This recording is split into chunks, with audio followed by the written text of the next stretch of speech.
Hey, and welcome into the Big Ten Huddle. We are presented to you by FanDuel. We appreciate you being here, tuning in for us to recap Week 7 and all the craziness that happened with it. We had James Franklin get fired. We had other firings in college football as well. Luke Fickell still holding on. Other teams not so happy with their head coach, despite even having a winning record so far this season. We'll get into all of that for sure. But the guy I have with me is the guy who can't stand Nick Saban's comments on the Pat McAfee show as much as I can't, Zach Guggenheim. I know we're going to talk about this in the second half of the show. Justice for Washington. Washington should be ranked. They should be ranked not just in the later part of the poll, top 20, minimum. It's ridiculous. And Nick Saban, I blame you. Nice. Yeah, no, I totally agree. Let's see, who do we have here? Bryce is a new member. Appreciate you doing that, Bryce. Thank you. Steely Matt reposting the stream. And then Dave, this always happens whenever we do the live thing, when like we're not actually live, but it shows us as live because we want to try to put in the live section. He said I gave you a super chat in your last screening about the firing the Penn State coach. Oh, Dave, what did you say? Put it back in there. Sometimes when we play the episodes from StreamYard, they show us live, and it's the way we have to do it to get it on the live portion. And sometimes we just don't always catch it quick enough while it's playing to be able to go in and tell you guys like, hey, this isn't actually live. This is a thing. So don't give the super chat again. Just write what you said on the super chat. Right. Just write what you said again. You don't need. But thank you for the super chat, Dave. I missed it because it was a delayed live. That's just weird, right? We were live, but I wasn't live. Yeah, it is weird. I mean, it's a nice feature from StreamYard, but it is weird. Philip says debut episode of the Retirement Tour podcast was earlier. It's true. How was the debut episode, Zach? I mean, I think it went well. I think people liked it. So, yeah, I mean, at least last time I checked, it seemed like a lot of people were giving likes and there were comments. I got the first comment actually. Notice my new setup back here. There you go. Yeah. My wife is amazing, by the way. She actually did this while I was away at a conference. So like, my wife's awesome. How nice of her. You should take her out to dinner. Say thank you. I am. We actually have a date planned. So Dave posted here. He said, I was talking about how Minnesota independent sports media is already in speculating that Penn State will go after PJ. That's not big enough. It's not big enough. PJ Fleck and Matt Campbell, the two that are always mentioned for every single job. It's not big enough. Like, you cannot. I should have said this in the retirement. Dave, I'm not saying that, Dave. I think it understandably, as a Minnesota guy, I'm not trying to poop on what you're saying. I think people who are nervous, they need to understand that Penn State, if you're going to pay $56 million to get rid of your coach, you better get a splash hire. And I don't know who they're going to get like that. Like, I don't think Matt Rule is not going to move the needle enough. But I'm like, who are you going to get? Because everybody's saying Elko. He's not leaving Texas A&M. Right? They're saying Lane Kiffin. He's not going to leave Ole Miss. Let's get into the episode. Then we'll get into all of it. All right. We have plenty of time, Zach. Don't worry. We have plenty of time. Let's see who else is here. HWF3 says UCLA at home. Legit might be the Hoosiers' toughest game left. Yeah, that's what everybody's saying about UCLA. Hey, this might be every team's toughest game left. Who would have thought? It's not out of the realm of possibility. That's funny. Kyle says that Vegas says Matt Rule will be Penn State's top target. I do think he'll be their top target. I think Cignetti is like the dream target.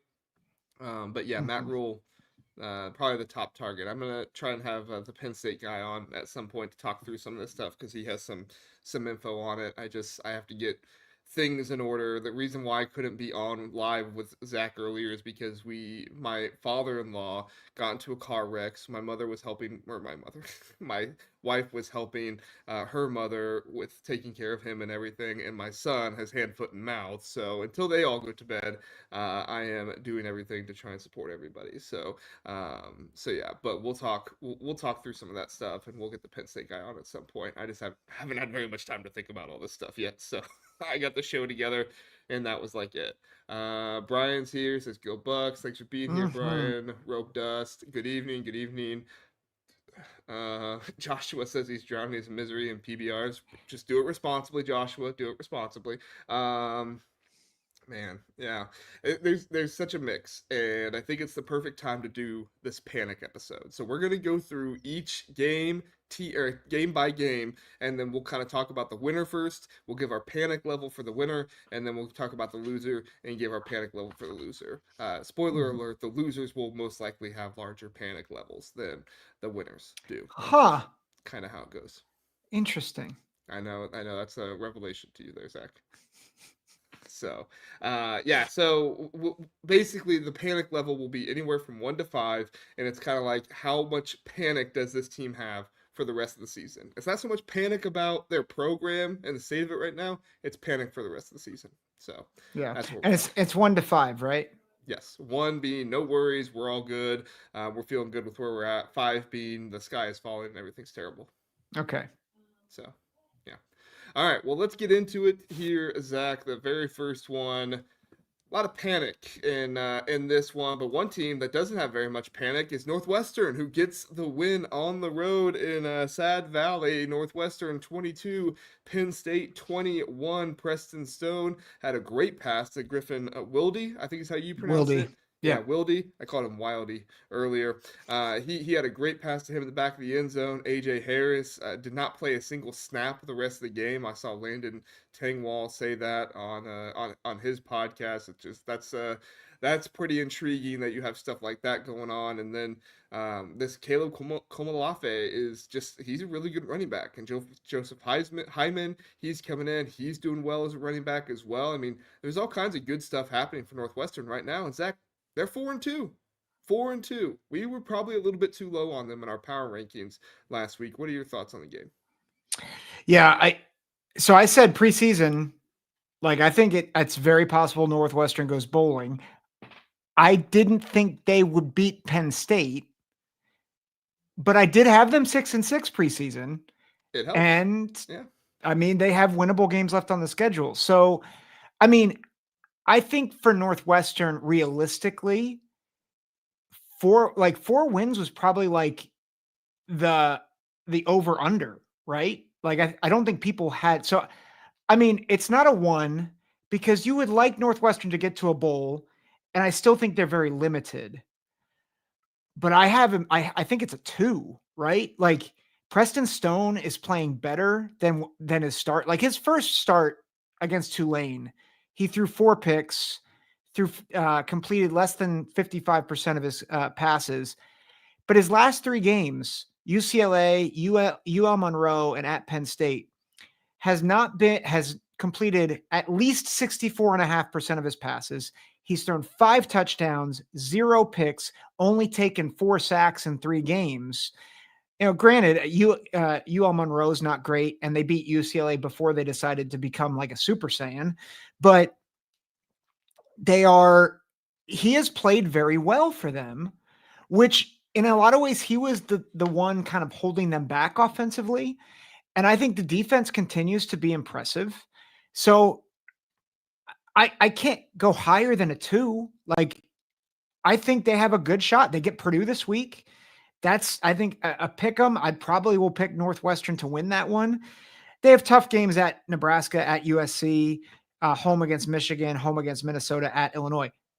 It'll be tough to get 6 wins, but I like their chances a lot more than I did a week ago.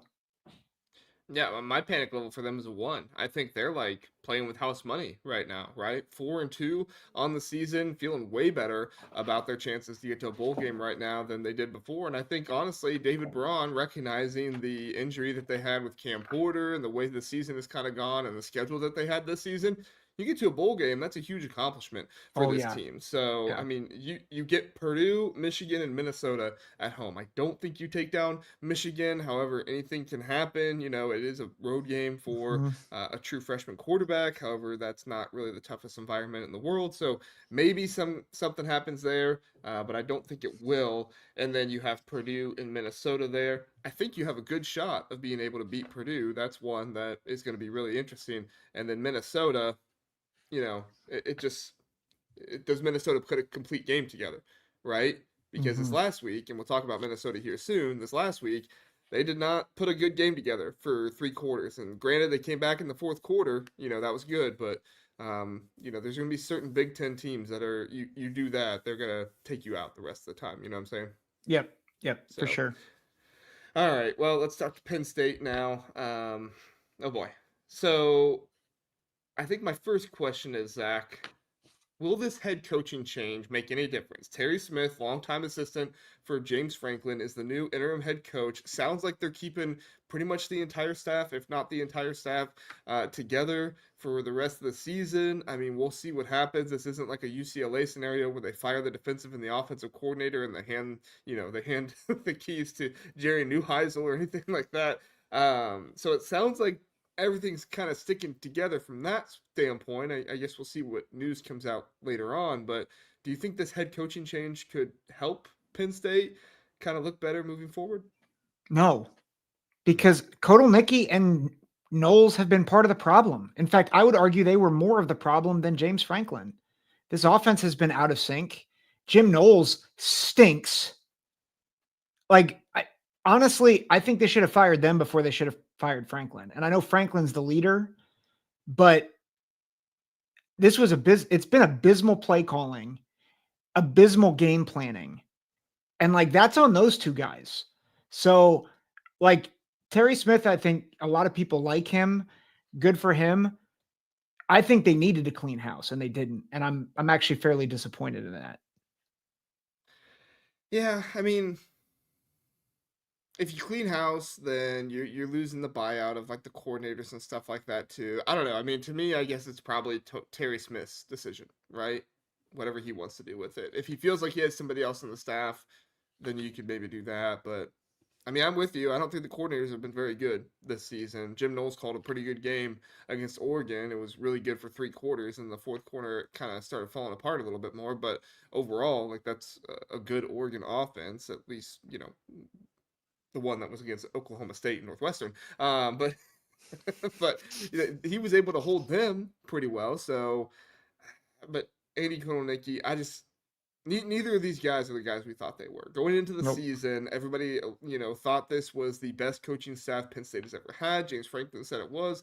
And maybe there are aspects of these guys that are. But the truth is they have not coached like it this season. They have not got their players ready for it this season, and it's just been an utter disappointment for Penn State fans. Now, looking forward for Penn State, most likely coaches to be hired. So, we've heard a lot about Matt Rule. He's somebody that's getting considered and talked about. Matt Campbell, his name comes up again. As always, happens every single time. Mike Elko, you mentioned him earlier, gets mentioned some. I heard somebody say Pat Fitzgerald. I don't think that's gonna Mm-mm. happen. Just Mm-mm. the history of Penn State and kind of what happened. I know what happened with Fitzgerald after the fact, but I don't think that's going to go together very well. And then you have obviously the coordinators in the Big Ten that could possibly be good hires: Brian Hartline, Bryant Haynes there at Indiana, D'Anton Lynn at USC, and Will Stein from Oregon. Any of those names pique your interest, Zach? So, I mean, I don't know if it would be like the biggest hire, but I'll be honest, the one that actually would intrigue me the most is D'Anton Lynn. Like D'Anton Lynn is a Penn State grad. Fun story. He was in a Bible study that I was a part of at Penn State when I was ministering there. So like he played at Penn State. Like he's risen up the coaching ranks. He's a hot commodity. So like I think that would be the direction you have to go if you can't get like a Cignetti, which you're not going to get Cignetti. Like, everybody's throwing out. There's a reason why I did not mention his name there. Yeah, Todd McShay was like, fire Franklin and get Cignetti. No, Cignetti's not leaving Indiana. Don't even think about it. But I would go that route over Elko and all them. I think you just have to start over. And I think you got to get someone who knows how to build relationships so he can keep the guys there that he has and rebuild relationships or build new relationships with the recruits. Yeah, I mean, I think you definitely need an experienced coach in this situation. I would not hate it if you went to either of the Indiana coordinators just because they're a part of a winning program. That's And fair. this Penn State has not had, I mean, they've won 9, 10 games, 11 games a year sometimes. But overall, this has not necessarily been your best culture program in the world. Penn State is looking at Ryan Day, and I'm looking at dating Taylor Swift. She's taken Billy. She's taken. I guess that's the joke. Ryan Day's taken too. So yeah. But as far as I'm concerned, like Matt Campbell, I just kind of say LOL to that because he gets mentioned every time. No. I do think Matt Rule is a possibility. I don't think it's likely, but I think it's a possibility. Yeah. It's a possibility. I just don't think it'd be a great. I think people would say it's a great hire because of all the connections, right? Pat Kraft, he's a Penn State linebacker, but they don't want to wait for another 3-year rebuild. I think they're going to have to. I was going to say, you're going to have to. Yeah. Someone was saying that on X that the Penn State rebuild could be a year or two. And I'm like, there's only one man who's done that with anybody. And his name is Curt Cignetti. I think it depends on what you mean by rebuild. If by rebuild you mean top half of the Big Ten, again, because they're not top half of the Big Ten right now, sure, that can take a year or two. If you mean year or two rebuild, like national championship contender, nope. You don't build that up that fast. Right. Only one man does that. And I think Kirk Cignetti is actually ruining head coaching hires right now in all of college football because everybody's like, well, why can't they just do what Cignetti's doing? It's like, because Cignetti's one of a kind. Cignetti is literally delivering the greatest coaching job we've seen, like, ever in my maybe lifetime. Ever. Yeah. In our lifetime. You could say Nick Saban and what he did with like winning championships, but I'm talking about like developing a program, taking it from the bottom depths of college football and bringing them to the top in a 1.5-year span. Yeah. Like you literally have Indiana ranked number 1 in your top 25. This was the worst program in the country. This was the worst program in the country. They fired Tom Allen. He wasn't able to do anything. I mean, he had a good COVID year, but outside of that, this was not really. I think he had one other good year outside of that. Yeah. Kevin Wilson did some good stuff, but it wasn't spectacular or anything. And we praised them when they got a bowl game. Yeah. I mean, that's what they were. Yep. Now they're out here beating Oregon and Eugene. Yep. Agreed. Sorry. So I will say, I don't think Mike Elko is as crazy as you might think it is. I don't think it's crazy. I just don't think you'd leave Texas A&M for Penn State. Well, here's my theory. Okay. If he truly does believe what the SEC honks believe out there, right? Which is that easier road to the playoffs, right? You have the New Jersey talent out there, which, by the way, he's from New Jersey. He would have connections, most likely.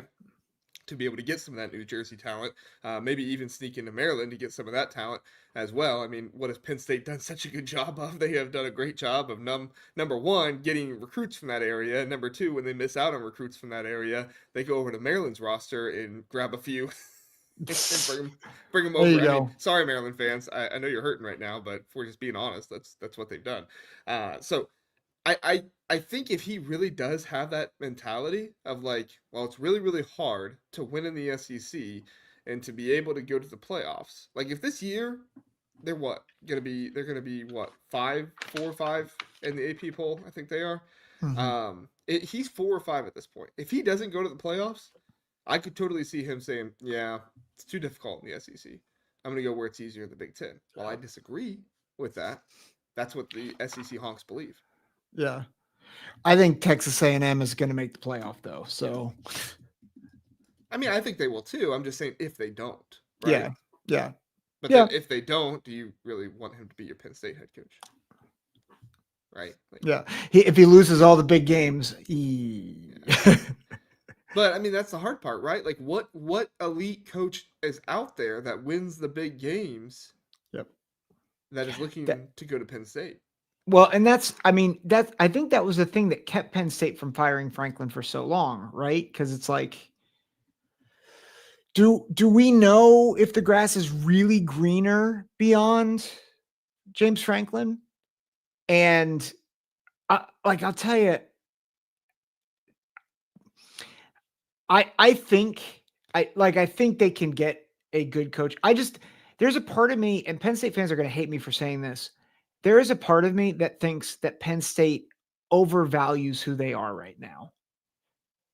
And I think Penn State could be a preeminent program in college football, but they haven't been. And and I think this is also the difference between Indiana and Penn State. Indiana, it was in shambles, but also like you didn't have as much resistance with like when someone came along to change everything because they're like, we've been terrible forever. Penn State, there's a lot of tradition, there's a lot of pageantry, there's a lot of this is the way we do it. It's going to be harder to shift the tide. And it has been like, yes, they've gotten more in the NIL game and transfer portal recently, but they still aren't doing a great job of it. And like that's the difference between a Signetti and being able to just kind of do whatever you want at Indiana. I think that if the rumors out there that Penn State isn't getting full investment and stuff from some of their donors because the school won't.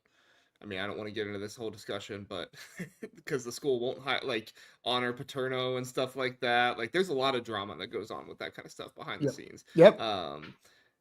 If that drama is still going on and that is holding them back from getting proper, funds and endorsement from others, then this is not as good of a job as some people think it is. Yeah. If that's not going on, I think this is as good of a job as some people Yeah. are saying.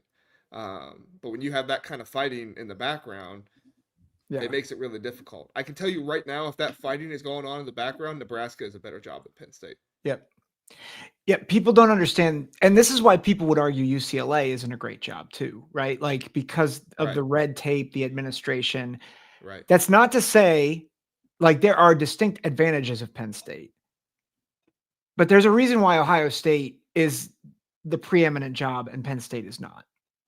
Well, and there's a reason why, yes, Kirk Signetti, but there's also a reason why Indiana, you know, put the backing behind Signetti that they did, and you just pointed out. They had nothing. They said just take the money, go be a great head coach. We're not going to tell you what to do. Yeah. Some schools want to tell their coach what to do and want to have drama that goes on behind the scenes that impacts their head coach. Yep. You know. So if we're saying this right, the panic level is like 11 billion. Yeah, the at Penn panic level State. is a solid 5. Yeah. 5. I mean, if you're a Penn State fan right now, it's not good. Yeah.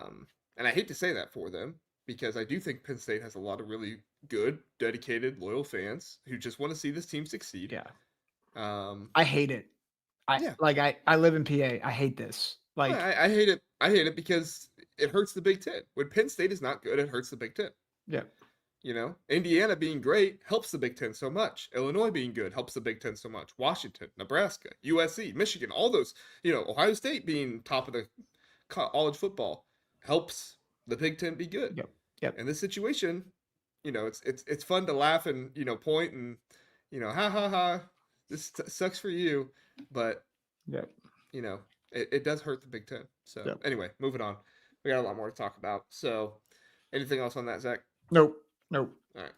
Indiana at Oregon. Indiana wins this one 30-20. Let's talk Indiana first. Signetti, his approach in these games, finding players. I mean, there was a lot made about like 0 5-stars on the roster. Oregon had all the 5-stars.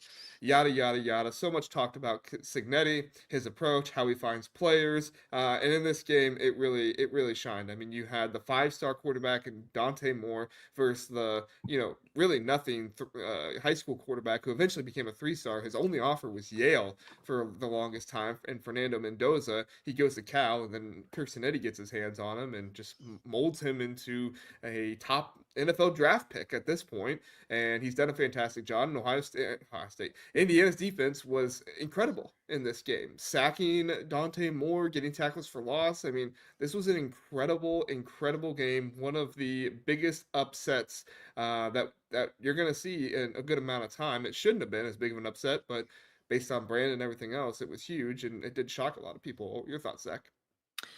Yeah, I mean, Indiana, the panic level is a 0. I know I'm going outside the scale, but what else can you say? Indiana just did what they've never done before. They are ranked 3rd in the AP poll, which they have never been ranked 3rd, which, by the way, is too low. It's too low. Yep, it should be we'll 1 or 2. Don't worry. We'll get to it. But it's amazing what Signetti has done. It is the greatest 1.5 coaching job I've ever seen. And it's not even close. Is this the best run program in all of college football? I think it's them and Ohio State. Yeah, I think it's between them and Ohio State currently. And I think if Indiana wins the national championship, like you can't say they're not. But the longevity is a thing.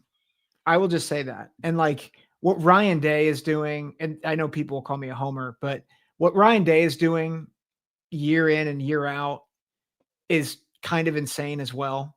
Mm-hmm. And I know people will say, well, they haven't beaten Michigan. Okay. He's like 76-10. He's won 2 Big Ten titles and a national championship. Like he's pretty good. But I do think like now, what Signetti's doing in the 1.5 that he's had, I mean, it's 1A and 1B, I would say.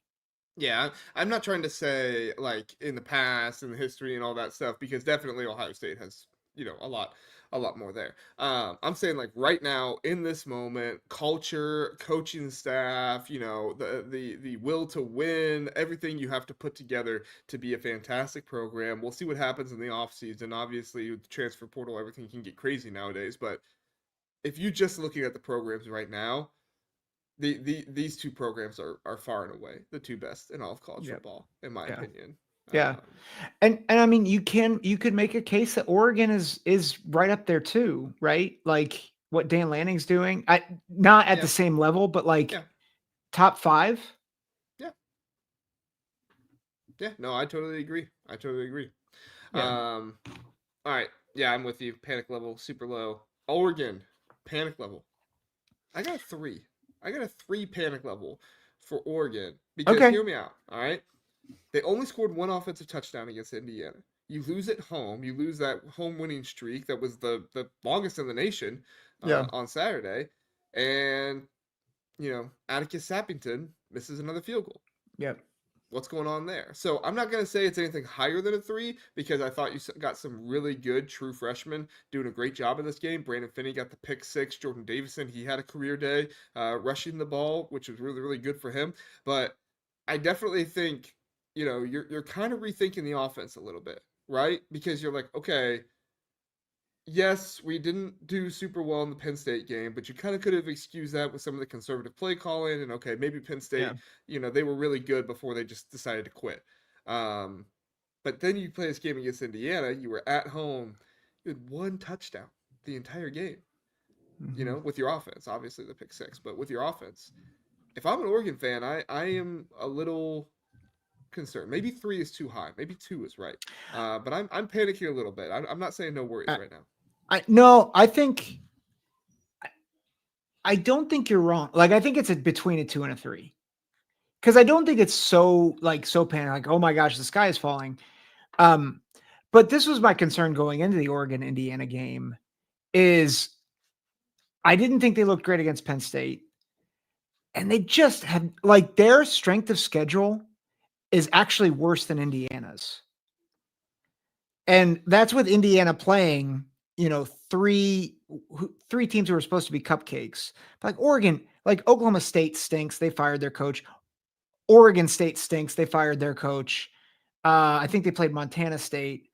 And, like they just didn't play anybody. And so when you're seeing all this offensive explosion, it's like, well, that's what Oregon does, especially to teams that can't do anything. Against two legit defenses now, they have looked very average. So I am very, and Brenton, Indiana has a better strength of schedule in most metrics. Number one is strength of record. Yeah, one is strength of record. And Sagarin, they have the 30th best SOS, whereas Oregon has the 33rd. So, I mean, it's not much, but it's still a difference. And they've got a tough schedule ahead, like tougher than I think we would have expected. At Ruckers, home against Wisconsin, they should take care of business. But then at Iowa, like that's not going to be easy. USC at home, at Washington, like, are we sure that they finish 11-1? No, you're not sure. And I think that's the most concerning thing now. I think you have Washington, you have USC still on that schedule. And I think if you're an Oregon fan, you're saying, okay, we should win those games, but what if we don't? What if we go 9-3? Because that is a possibility right now. Mm-hmm. Yeah. I'm not picking it to happen, but it's possible. So again, I'm not saying it's probably more like a 2.5. Like I don't know if a full 3 gives it justice, but I definitely think it's a little bit more than a 2. Yeah. So if we were doing like out of 10, I'd probably have this at like 4 or 5. Yeah. So yeah. So all right, let's move on to let's see what are the people saying. Philip says Oregon doesn't play UCLA, so they won't melt down. Okay, good. Research department Philip here for us. Thanks for doing that, Philip. John Jacobs wants to make sure we know the defensive line. John Jacobs, appreciate you being here. He says, I have really been with IU's defensive line. Wyatt, Kamara, Daly, Tucker, Lindino, Wheeler has looked really good, man. They've looked fantastic. It's been a fantastic defensive line. We weren't giving them enough credit going into the season. They've looked like the best defensive line in the conference right now. I mean, and I'm saying that with Ohio State, the way they've looked. Like, it's been fantastic.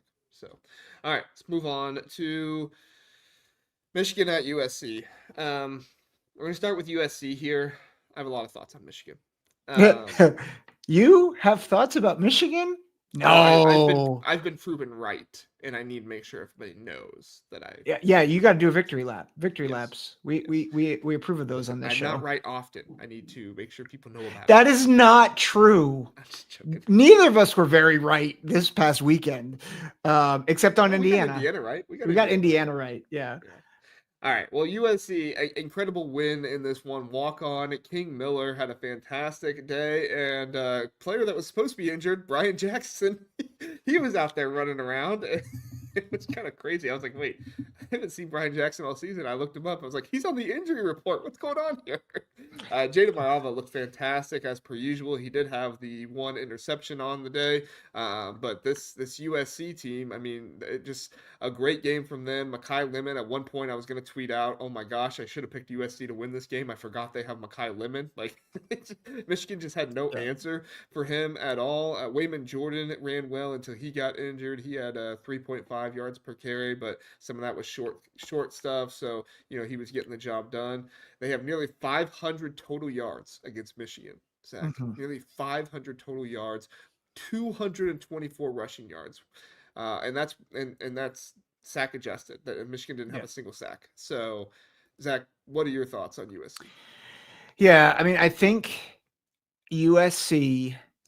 David says Jordan out 4 to 6 weeks. That stinks. That really stinks. All right, sorry, I want to put that up. But that, David.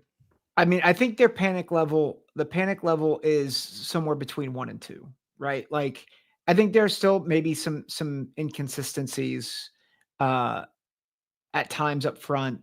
I think Mayava is, I still am concerned about turnovers, but in general, if USC continues to play like this, I think they beat Notre Dame next week.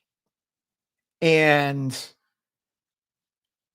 I think that firmly puts them in playoff contention, which, we said they were a dark horse contender preseason.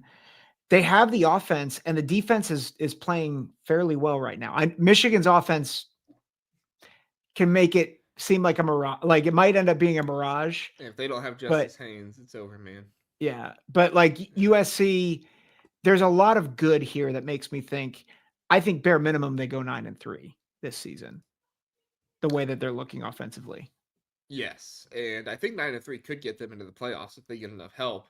And I think that they are, they should have got more. I mean, that's the hardest thing, right? Like USC should be a playoff contender at 9-3, but they're not going to be because nobody ranked them for the longest time. Now they're ranked what 20th, 21st, or something like that.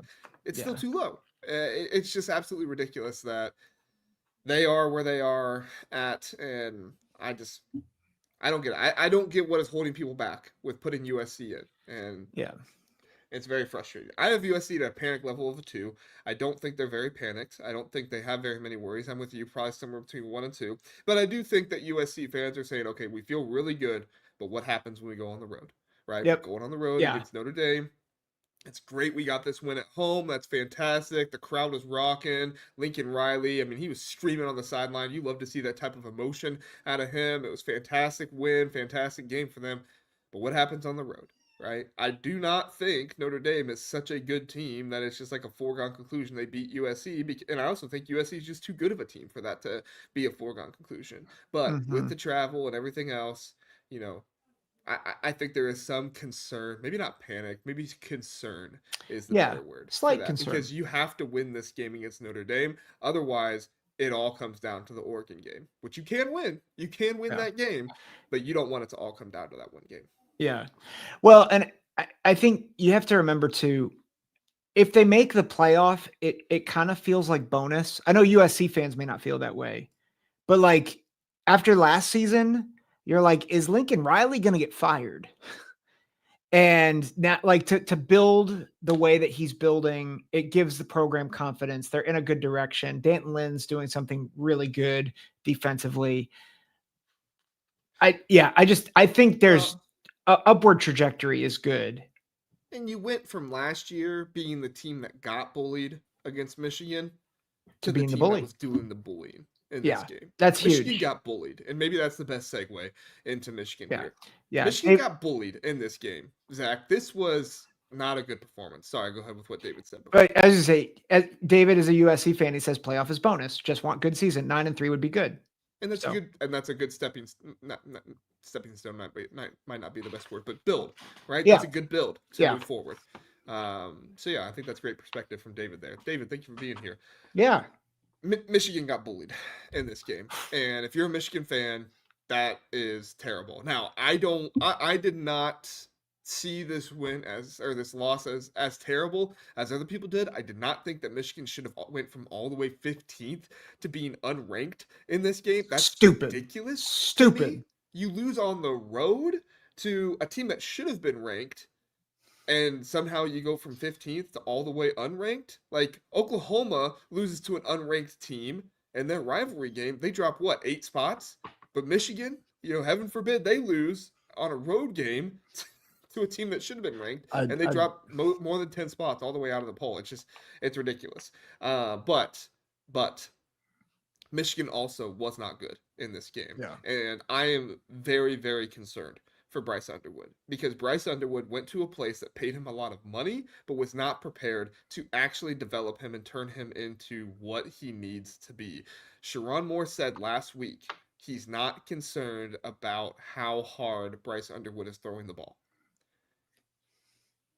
Absolutely ridiculous. You saw the pass to Donovan McCulley in the back of the end zone, and he's like, well, the receivers just got to catch it. They can't catch it if it's 10 feet over their head. Sharon, this isn't just, the ball's coming at them too hard and they have to put it in their hands. If the ball is going 10 feet over their head because he has no touch, that's an issue.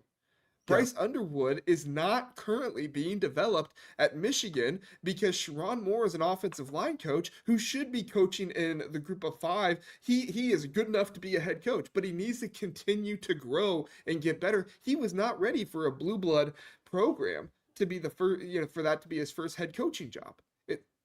He just wasn't ready for it. Yeah. And I don't think that's saying anything terrible about Sharon Moore.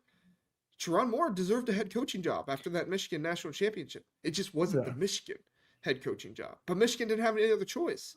Jim Harbaugh left so late. They had to go with Sharon Moore. Yeah. Right?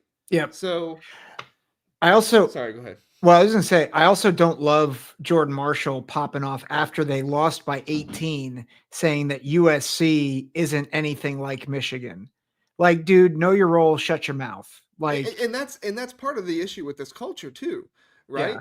This is a me first culture that Michigan has right now, and Sharon Moore has not continued that culture that Jim Harbaugh had. And yes, I recognize, we can talk about cheating and stuff like that. That's fine, but still, if you watch that Michigan team, they were together and they played for each other. Okay, and that's fine. I think we can all acknowledge that. Even if you're a Buckeye fan, I think you can acknowledge that.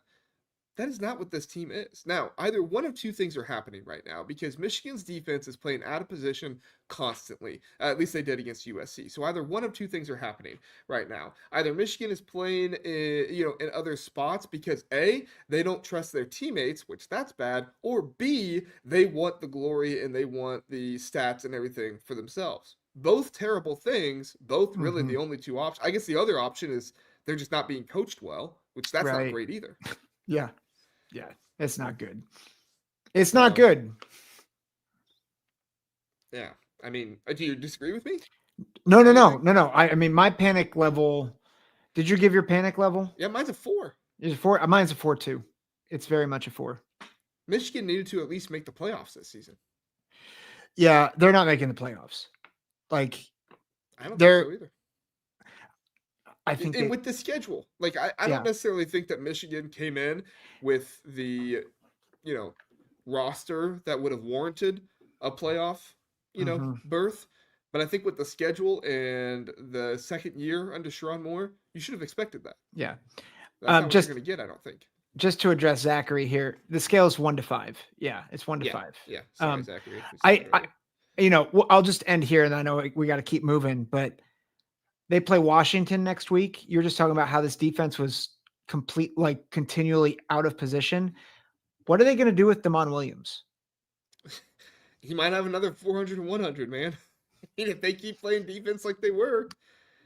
Like, I don't care that they're going on the road. Like, that's going to be Michigan's biggest strength is getting pressure on the quarterback. Lincoln Riley deduced that and said, I'll get the ball out of my quarterback's hand as quickly as possible, and then your guys that are playing out of position on the edge take care of that pretty easy. Yeah. Right? So, last thing I'll say about Michigan. What is with a 2-point conversion? You went from a possible 10-point game to an 11-point game. At best, it was a 9-point game. There's no reason for it. What's the thought process? Right. Like 24-13, you go for 2. It doesn't, not like going for 2 would have helped you because even if you got 2 on the next one, it would have been 23-24.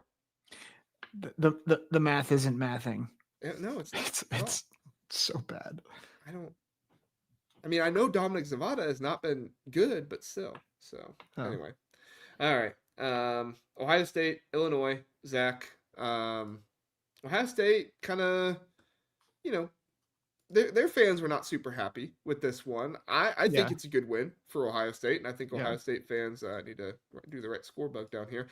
I think Ohio State fans should be, happy about this win. You went into Champaign, defeated an Illinois team that has a really good offense this season. You had your slot cornerback out in this one, and I don't know, the defense might have looked better without that slot cornerback in there. I think it might be better with Jermaine Matthews at the slot than it does with Lorenzo Styles. So, I get that it was some conservative play calling, but you also didn't need to be anything all that much because you got the ball in You got turnovers to put it in enemy territory 4 times. Like, Yeah. why did they need to try and be explosive? What do you think? Yeah. My panic level is like a 1.1. Because I think Yeah. there are legitimate things that I think the lunatic fringe are pointing out. Like the running backs aren't hitting holes well. Yeah, The the defense, run game is not great right now, yeah, especially if Bo Jackson is hurt. and the defense, they struggled against up tempo. Okay, like valid things. They beat a ranked team, or at least should be ranked team, on the road by 18, playing their C+ game, and it was fine. I mean, it was 34-10. It was over. It was over before halftime, Mm-hmm. the way that Ohio State was playing. And the thing that I think people just need to understand, people were comparing this to the Nebraska game a year ago, where like Nebraska actually almost beat Ohio State. And I'm like, guys, this is not the same thing. This was Texas all over again. Yeah. Ohio State didn't need to assert themselves anymore. They were up by 20. They were up by, and then it was what, 20-10. It was like, oh my gosh, they're losing by, or they're only up 10. Then it was 27-10. Then it was 34-10. Game, set, match. Mm-hmm. Like, calm down. Yeah. There are issues. They need to fix them. Well, every But team like, has issues. Nobody's a perfect yeah. team. So like, but like, don't they have two of the best defensive play, like two players are going to be picked in the top 10 of the NFL draft on defense. Like, just chill. Okay. Yeah. And I didn't really understand the conservative play calling stuff. You were up 20-0 in the game. You were getting short fields constantly. I didn't get it. So, like you said, it was a C+ game from Ohio State. Were there things they did wrong? Absolutely. Did the secondary get exposed a little bit with some of the, grabbing and stuff downfield a little bit? Yes. Could you have been in more trouble if some more penalties were called in this game? Absolutely. But overall, I mean, you got out of it with an 18-point win on the road against a top 22. Yeah. Can't be mad about it. Yeah. And I don't think Ohio State fans are. We just had Ohio State fans in the chat saying, like, we're satisfied with it. Oh, yeah, you should be satisfied. Yeah. It was a good win. Do you agree with this? It was closer than the score showed. Yeah, if you take out some of the turnover issues, but I mean, you can't take them out. I do think Illinois played to a more similar level to Ohio State at times, but do you think if Ohio State opened it up more, do you think it would have been well, as that's the close? argument, right? Is if they weren't the turnovers, would Ohio State have opened it up more and scored 40+? Yeah. Could have happened. We just don't know. My theory, this is a theory, is at least until we get to the playoffs, I think when Ohio State's up 3 scores, they're just going to shut it down because they know that the way that you let the other team back in the game is by throwing it. Yeah, this to me, this was the perfect way that Ryan Day wants to win a top, ranked matchup on the road in the Big Ten right now in the regular season. Force the other team to turn the ball over, give yourself short fields. You don't have to be super explosive. You can just play ball control a little bit, score points, get off the field, move on. Yeah. So, and I hate to be that guy to argue with our fans. It was not close. Like I disagree with the premise that it was close because I think Ohio State got up 20-0 and they became disinterested. Like honestly became, and I'm not trying to take anything away from Illinois because I think Illinois is really good, but that's why I'm like the panic level is like a 1.1. It's not like there are things to clean up, but I think people need to chill. Yeah, I mean, I don't know. Maybe close isn't the right word. I thought it was more competitive than the score showed. I thought it was more competitive, offense versus defense and some of the stuff that was going on than the score showed. Does that mean that, it was a close game? Maybe not. But I think that Illinois was able to move the ball down the field, and I think that Illinois had some downs when they were able to stop Ohio State, but at the end of the day, Ohio State was just able to convert on third down. Yeah, Bailey in particular was a dude on defense. And Altmaier, I thought some of the play calling was phenomenal by Illinois. But I think that's maybe part of my point is it felt like Illinois has dudes, and like it's probably aside from Texas, like maybe the most talent equated game. Although I don't think it was talent equated. So I'll give you that, but I still don't think. Like I think it took a lot for Illinois to be anywhere near this game. So. Mm-hmm. Blue Wolverine gave away 10 Big Ten Huddle memberships. We appreciate you doing that, Blue Wolverine. That is very generous of you, and you're awesome with going in. I see you Yeah. doing this at other channels and stuff all the time, man. That's just that means so much to creators and what we Mm-hmm. do and everything. Yeah. So thank you for doing that. We greatly appreciate it. Yeah. Thanks, Blue Wolverine. We appreciate it. Bo Glue. But so my panic level for Illinois is a 3, and part of this is because of the turnovers of the game. I think you honestly could elevate it to a 4, not necessarily because of Illinois, but because the way that the nation is viewing Illinois at this point. Yeah. Right now, Illinois' only losses are to Ohio State and Indiana, and they're still unranked. Right? They have a win against USC. But so it's not even like your own doing, in my opinion. I guess you could say it's your own doing because you lost by 53 points to Indiana. But I it's just kind of perception at this Yeah. point that kind of Yeah. makes you concerned less so about the play on the field. Now I do think there rightfully needs to be concern and panic about the play on the field because you had a special teams miscue with the punter kneeing the ball. You had an interception thrown by Luke Altmaier, which wasn't totally his fault, but there was definitely fault on Luke Altmaier on that one. And then you had the fumble and the strip sack. I mean, if you're Illinois, if you're going to win these big games, you can't turn the ball over like that. Yeah. I'm going to disagree with you a little bit. I'm at a 2.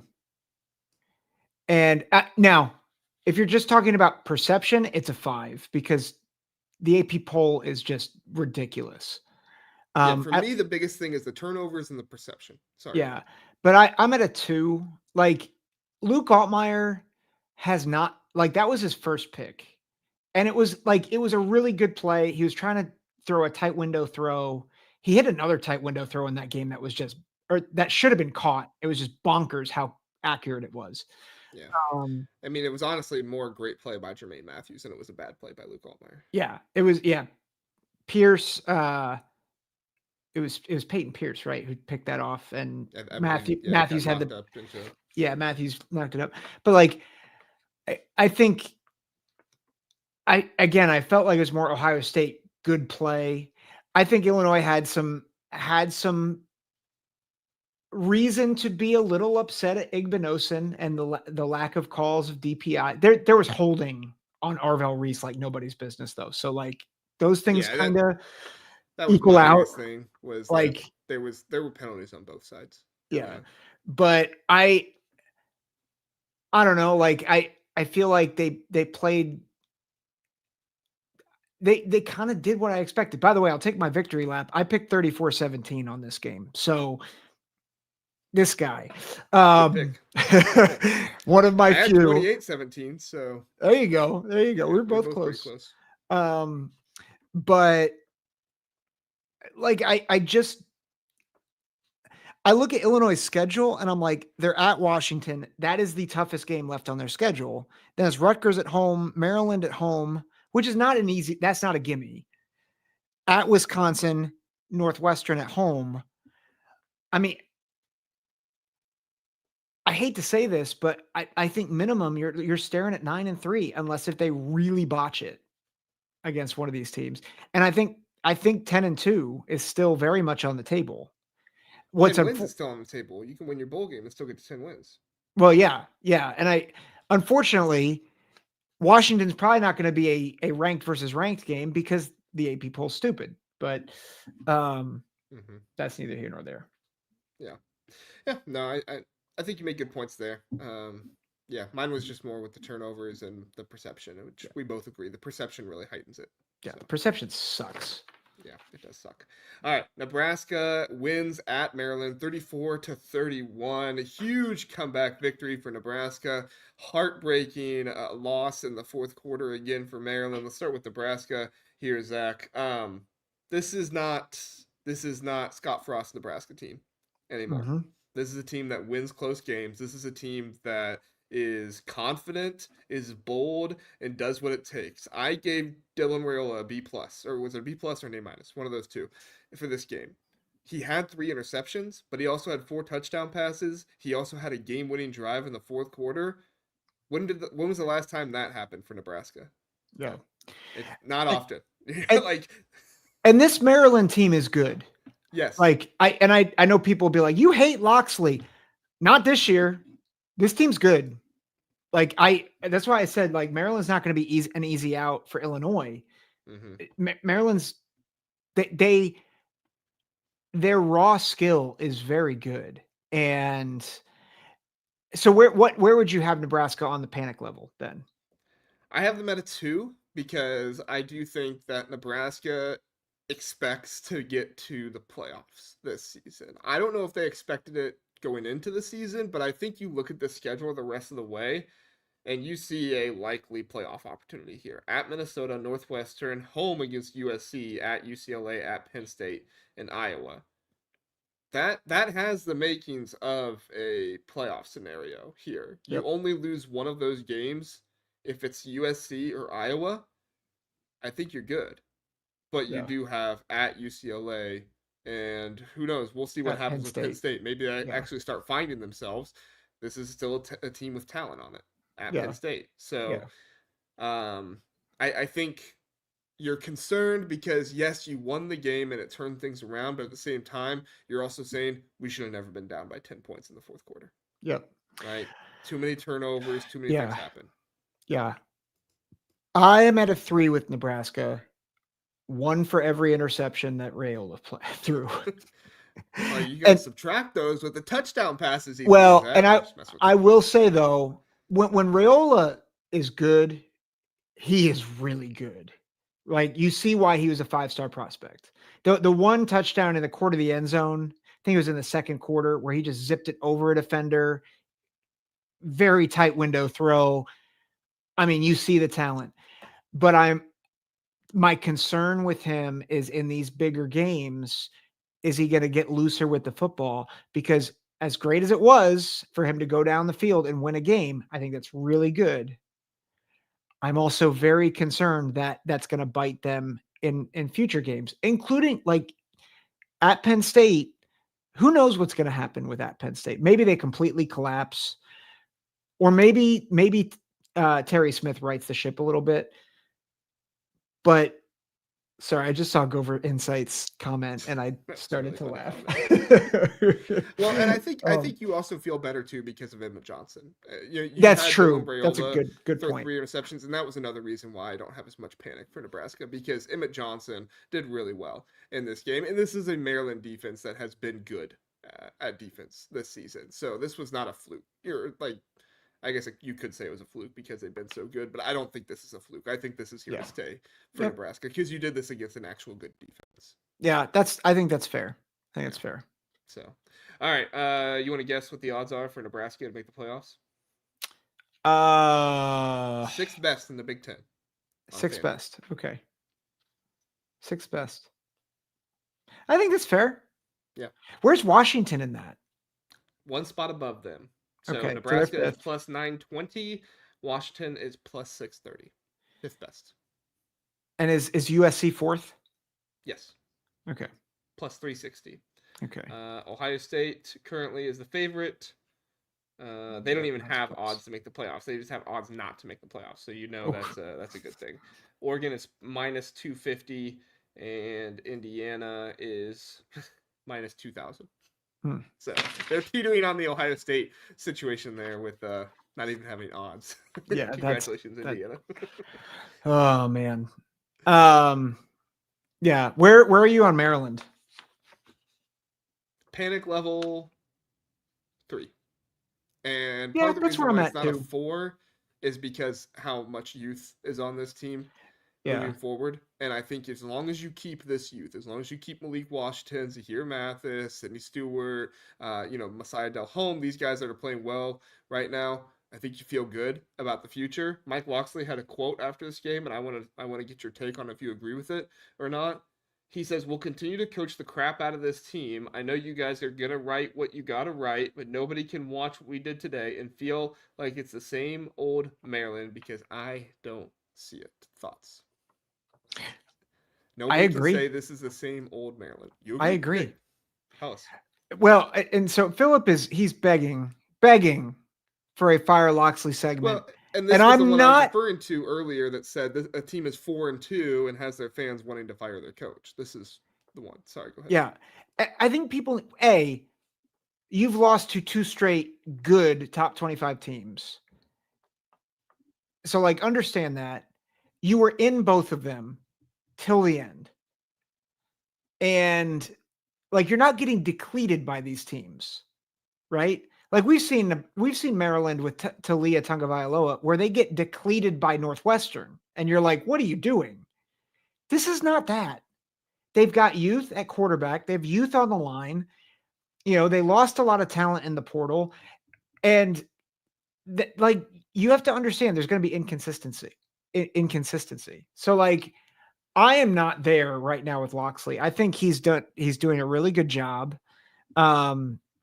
This was not unexpected. And like, listen, Maryland's probably going to lose next week to UCLA. Not probably. There's a decent shot they will lose to UCLA next week. I don't care. Because I think the thing about what's going on right now at Maryland is they're trying to build a solid foundation. And I think Loxley has shifted a little bit in how he's coaching. So I agree with it right now. Now, if they utterly collapse and they go 4-8, then we can talk about restarting the Fire Loxley segment. But I'm not there right now. Yeah, I mean, I think that this definitely does look like a different team than what we've seen out of Maryland before, right? Maryland before, they would kind of get up for the big games and play well, but ultimately wouldn't pull it out. And then they'd go back and play teams like Washington and Nebraska and just completely get thumped, right? That's not what's happening right now. They played very well against Wisconsin, albeit Wisconsin, but this was before Wisconsin quit. Wisconsin was still trying at that time, and they thumped them. They did a great job in that game. And then, yes, they lost. They lost in the fourth quarter, definitely, to Washington and Nebraska. But, I mean, how many times has Maryland been going into the fourth quarter with the lead? So Yep. I completely agree with what you're saying. It's frustrating. I get why the fans are frustrated. But at the same time, I'm saying this shows improvement. So I am at a panic level 3 because I do think you needed one of these 2 games to ensure a bowl bid, right? I would just remind all the Maryland fans, think back to what your expectations were at the beginning of the season. Their expectations at the beginning of the season was to win 4 games. You started 4-0. You have the opportunity now to make a bowl. You could still possibly win 7 games. It's still possible. I had them at 3-9. Yeah, neither of us were high on them. Yeah. So I mean, I know you're saying they won't beat UCLA. I didn't say they aren't, but I think there's a good chance. Okay. So you're saying there's a good chance that UCLA wins that game? I agree. I'm probably going to pick UCLA to win that. But I don't think it's not close. I think Maryland still stands a good chance in that game. And then you have at Ruckers and Michigan State on the schedule as well. You win those games, you win 7 games. And that's a really good season for Maryland with all the youth they had coming into the year. Yep. So, I agree. It's possible. I agree. All right, let's get to the next one here. UCLA at Michigan. One of these teams is not panicking, Zach. The other one is about to burn down the stadium. I'll take a guess at which one. Speaking of teams that want to fire their coach. Yeah. UCLA wins this one 38-13. Michigan State doesn't want to just fire their coach. They want to fire everybody at this point, including their quarterback, their offensive line, everything else. But one team that doesn't want to fire anybody, as long as they can keep this moving and grooving, is UCLA, who goes into Spartan Stadium and does a great job. Their offense was on fire. Nico Iamaleava was doing a great job. And the most impressive thing was, Zach, they didn't rely on Nico Iamaleava to run the ball for him everywhere.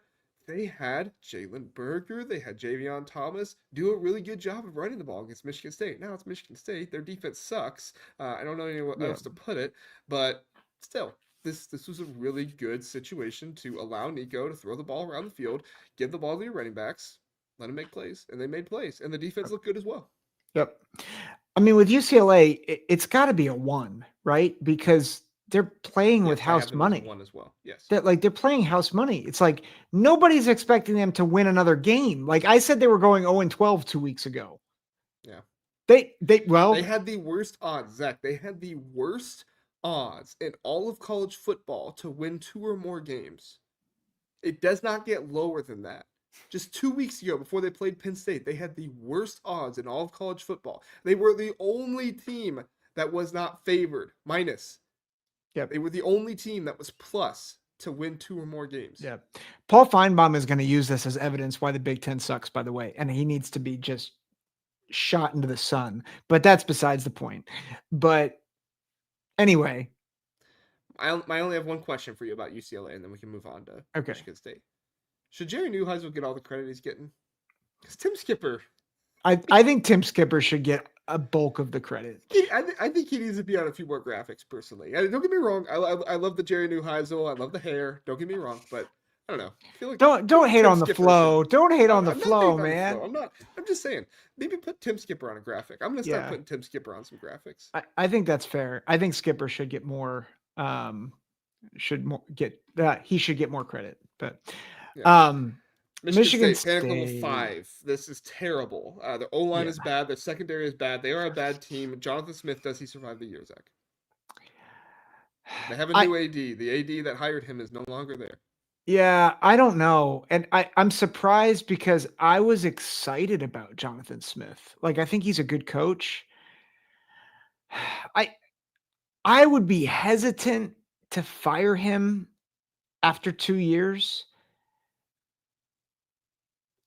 Mostly because I just don't feel like I know.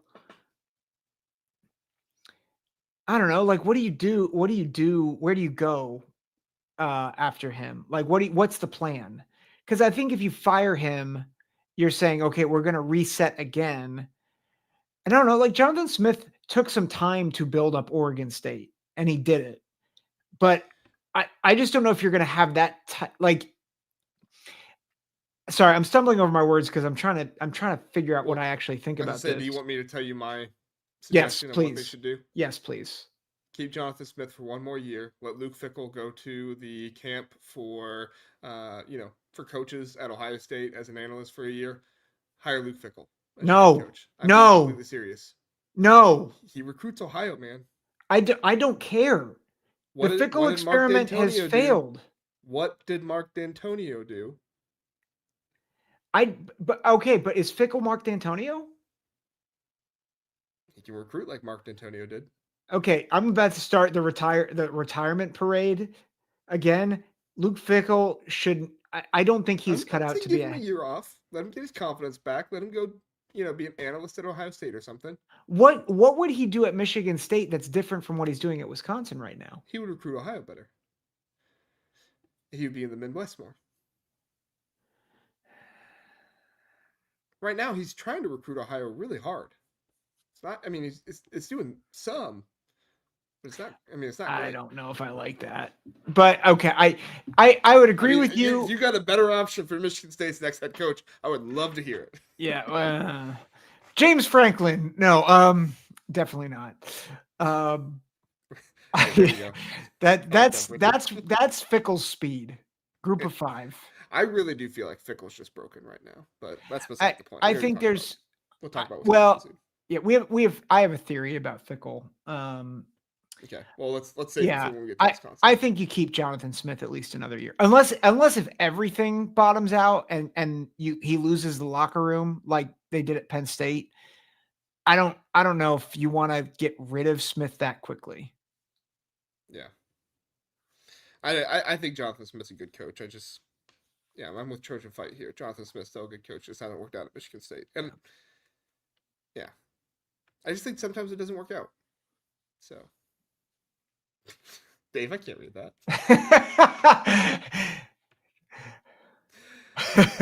Thank you for the $2 super chat. We're going to keep that one on the screen, but I'm not going to read it unless you want to read it, Zach. No, I can't. It does rhyme, though. It is clever. It involves Fickell and Tickle. That's what I'll say. And vegetables. Yeah. Um, Vegetable that rhymes with pickle and tickle. I think you can put it together on yeah. your own. All right. Anything else in Michigan State? No. Yeah.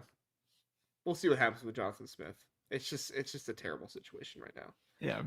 So, all right. Ruckers at Washington, Zach. Washington wins 38-19. My panic level for Washington is a 2, and it's honestly kind of similar to Illinois. It's a 2 because of national perception. I think Yep. Washington feels really good about their team right now. You had the injuries, and you're still able to get the win against Maryland. You beat Rutgers pretty soundly in this one. Damon Williams looks like a dude, but you're still kind of concerned. A, because Ohio State did shut down Damon Williams, so you're kind of like, what happens next time we play a really good team? And then B, you're saying, what in the world? What do we have to do to get ranked? Are we an Yeah. actual playoff contender? They got the 5th best odds in the Big Ten, on FanDuel, but It's ridiculous. I have them at a 2 as well. Some of it's perception. I do think there's a little concern about the slow starts. And that's my biggest concern as they let's see, they're playing at Michigan. That's probably my biggest concern is if they start slow against Michigan, I think that could be difficult for them, especially on the road. mhm. But that offense, it's going to turn on at some point, unless if your defense is elite. And Damon Williams, the receivers are really starting to grow up. Those freshman receivers, Roebuck. There's another one that's really coming on to really take pressure off of Denzel Boston. I am very impressed by Washington's offense. Zachary just said, tell you one thing. This is one of the most wholesome chats in football. YouTube, definitely sub. Number one, thank you for the subscription. Number two, Yeah. our chat does rock. I do not say that enough, but our chat is awesome. They Yeah. do such a good job of getting along, but also poking fun at each other a little bit with the rivalry banter, which I think you need to have. When I first started a Big Ten show, I thought there would be arguing constantly in the chat. And there is argument, like I said, sometimes. But overall, I mean, you guys just do such a great job. Appreciate you guys. Go for insight. Go for insight. Oh, sorry. We do not think that of you, Zach. Yes, we do have fun here, Philip, for sure. And Philip's been here since day one, so he has put the chat all together himself. Philip deserves some credit there. It's true. It's true. All right. Do you? I meant to get Dave's comment. Do you think we're just uncivilized SEC fans? Hey, Seek says I'm the best at sucking up to chatters. I'll suck up all I want. All right, it gets me more subs. All right. Rutgers panic level 4. The defense is bad, man. It's very bad. They looked like they had something there in the first half. And they did stop the run pretty well in this one. Yeah. It doesn't look like it by the numbers because Damon Williams ran the ball around very well, but they stopped Jonah Coleman pretty well. Yeah. But they didn't stop Damon Williams though at all. No, they did not. No, they did not. Yeah. And Anthony Kaliakmanis, I didn't say it in the offseason, but I was concerned about it. He's good and he has good wide receivers, but he's not good enough to be the ball mover on the team, right? Yeah. I think he needs a back like Kyle Monangai. And Antoine Raymond has been really good at times this season. Yeah, he's inconsistent though. Yeah, he's not Kyle Monangai. Yeah. Athan. Yes. You got it. I said it right Nailed the first time. Athan Kaliakmanis worked with Kyle Monangai because he was not the primary ball mover. He does not work with another running back that is not the primary ball mover. Because he's not accurate enough. 2, he gets him 3rd and long way too often.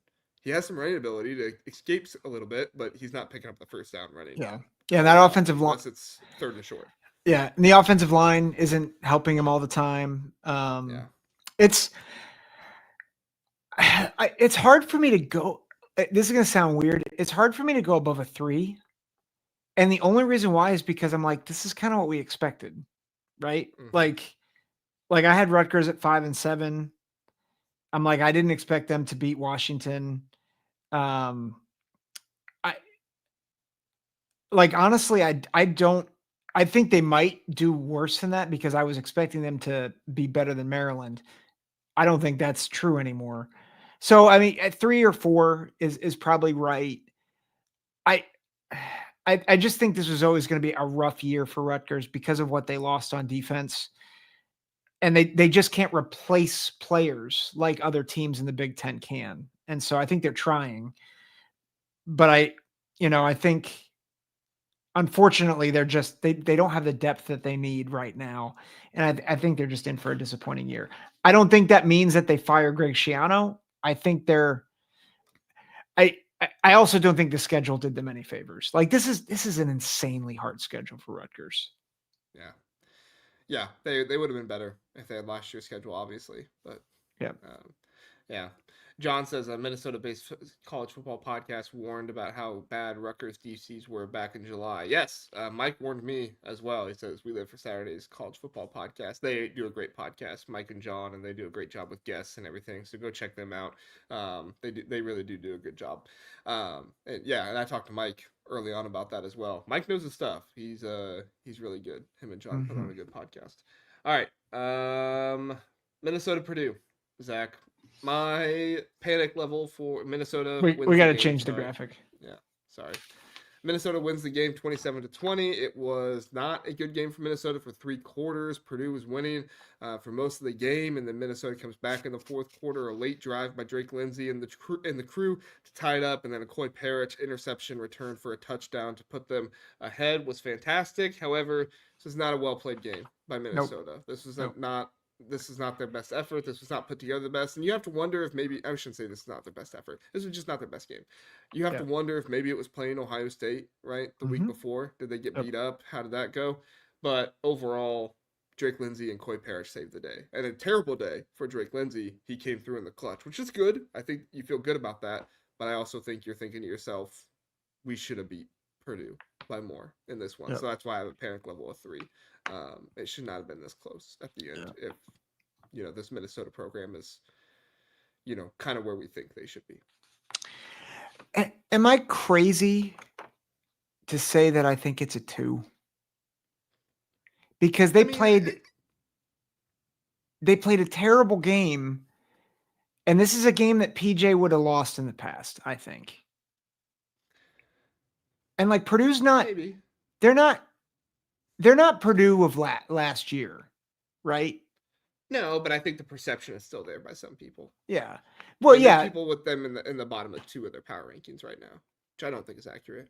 But yeah. I think you had them second last. Yeah. Yeah. But like I'll be honest, Purdue was so bad last year. I mean, they were like a bottom of the barrel MAC team last year. They're a Big Ten team this year. Like they're not a good Big Ten team, but they're a Big Ten team. And I didn't love the performance by Minnesota, but I'm like, okay, and maybe this is just my expectations for Minnesota were not super, super high, but they pulled out the win. You thought they would do better than running for 30 yards on Purdue, though, right? Yeah, that is a concern. 14 attempts for 32 yards, no touchdowns in the day. Yeah. Like I know Purdue's improved. They're definitely improved on offense. I know Purdue's improved. Yeah. But still, right? Yeah. Like it's not great. It's not great. Okay, you've convinced me. You've persuaded me. I'm at a 3. I'm at a 3. Okay. Purdue, this team's improved. This team picks up a lot of yards. They do a great job picking up yards. They just can't finish games, and they have far too many turnovers. Yeah. If I'm a Purdue fan, it's either 3 or 4 for me, but it's like a soft 3 or 4 because you look at last year and you're like, well, we're not that. But at the same time, you're saying, but we can't win games, right? Yeah. And it's hard to be excited about improvement if you're not seeing results. Yep. Yeah. Yeah. So. I feel like for the future of the program, it's like a 2. But for Ryan Brownie, it's like a 5. Because it's like we see your potential And there goes our potential in It just the feels other like end he's doing zone. too much. It feels like he's Yeah. trying to do too much. Yeah. The Corey Parrish interception, like he's just got to not see, like he's not seeing the field. Like, and he's just trying to get everything back. Dave, thanks again for another super chat. We really appreciate it. Yeah, go ahead and bring it up. It says, my panic button is a 3.5. I'm very worried about our defensive line and offensive line. No sacks in the game for the defensive line, and O-line can't run block. Yeah, I mean, this is definitely a more athletic offensive line that Minnesota has. I think that's one of the things that is, making this more of a pass-dominated offense. But, I mean, the nice thing is you have Drake Lindsey, right? There were quarterbacks that Minnesota had in the past that if you tried to do this, it wouldn't have worked. Yeah. So... I mean, I feel good. I feel good about that, about Minnesota. It's just going into the year, you expected more. So I think Dave's right on here. Yeah. Which, I mean, he's talking about his team, so obviously he's right on. But yeah, I think that's a good thought. That's a good thought, Dave. Gilbert says athletic meaning can't run block. Yeah, it's kind of a nice way to say that. For Insight is very, very salty. Although, to be fair, our friends at Sky U Pod were also very salty. Oh yeah. And yeah, reasonably so. I think, like I said, it's outlook of the season, right? Yeah. Does this game mean that Minnesota has a terrible outlook for the rest of the season? No. Does it mean you have concern for the rest of the season? Yes. Mm-hmm. So Agreed. That's why I have them 3-4 range. Not quite a 4, but around a 3. Yeah. So, all right.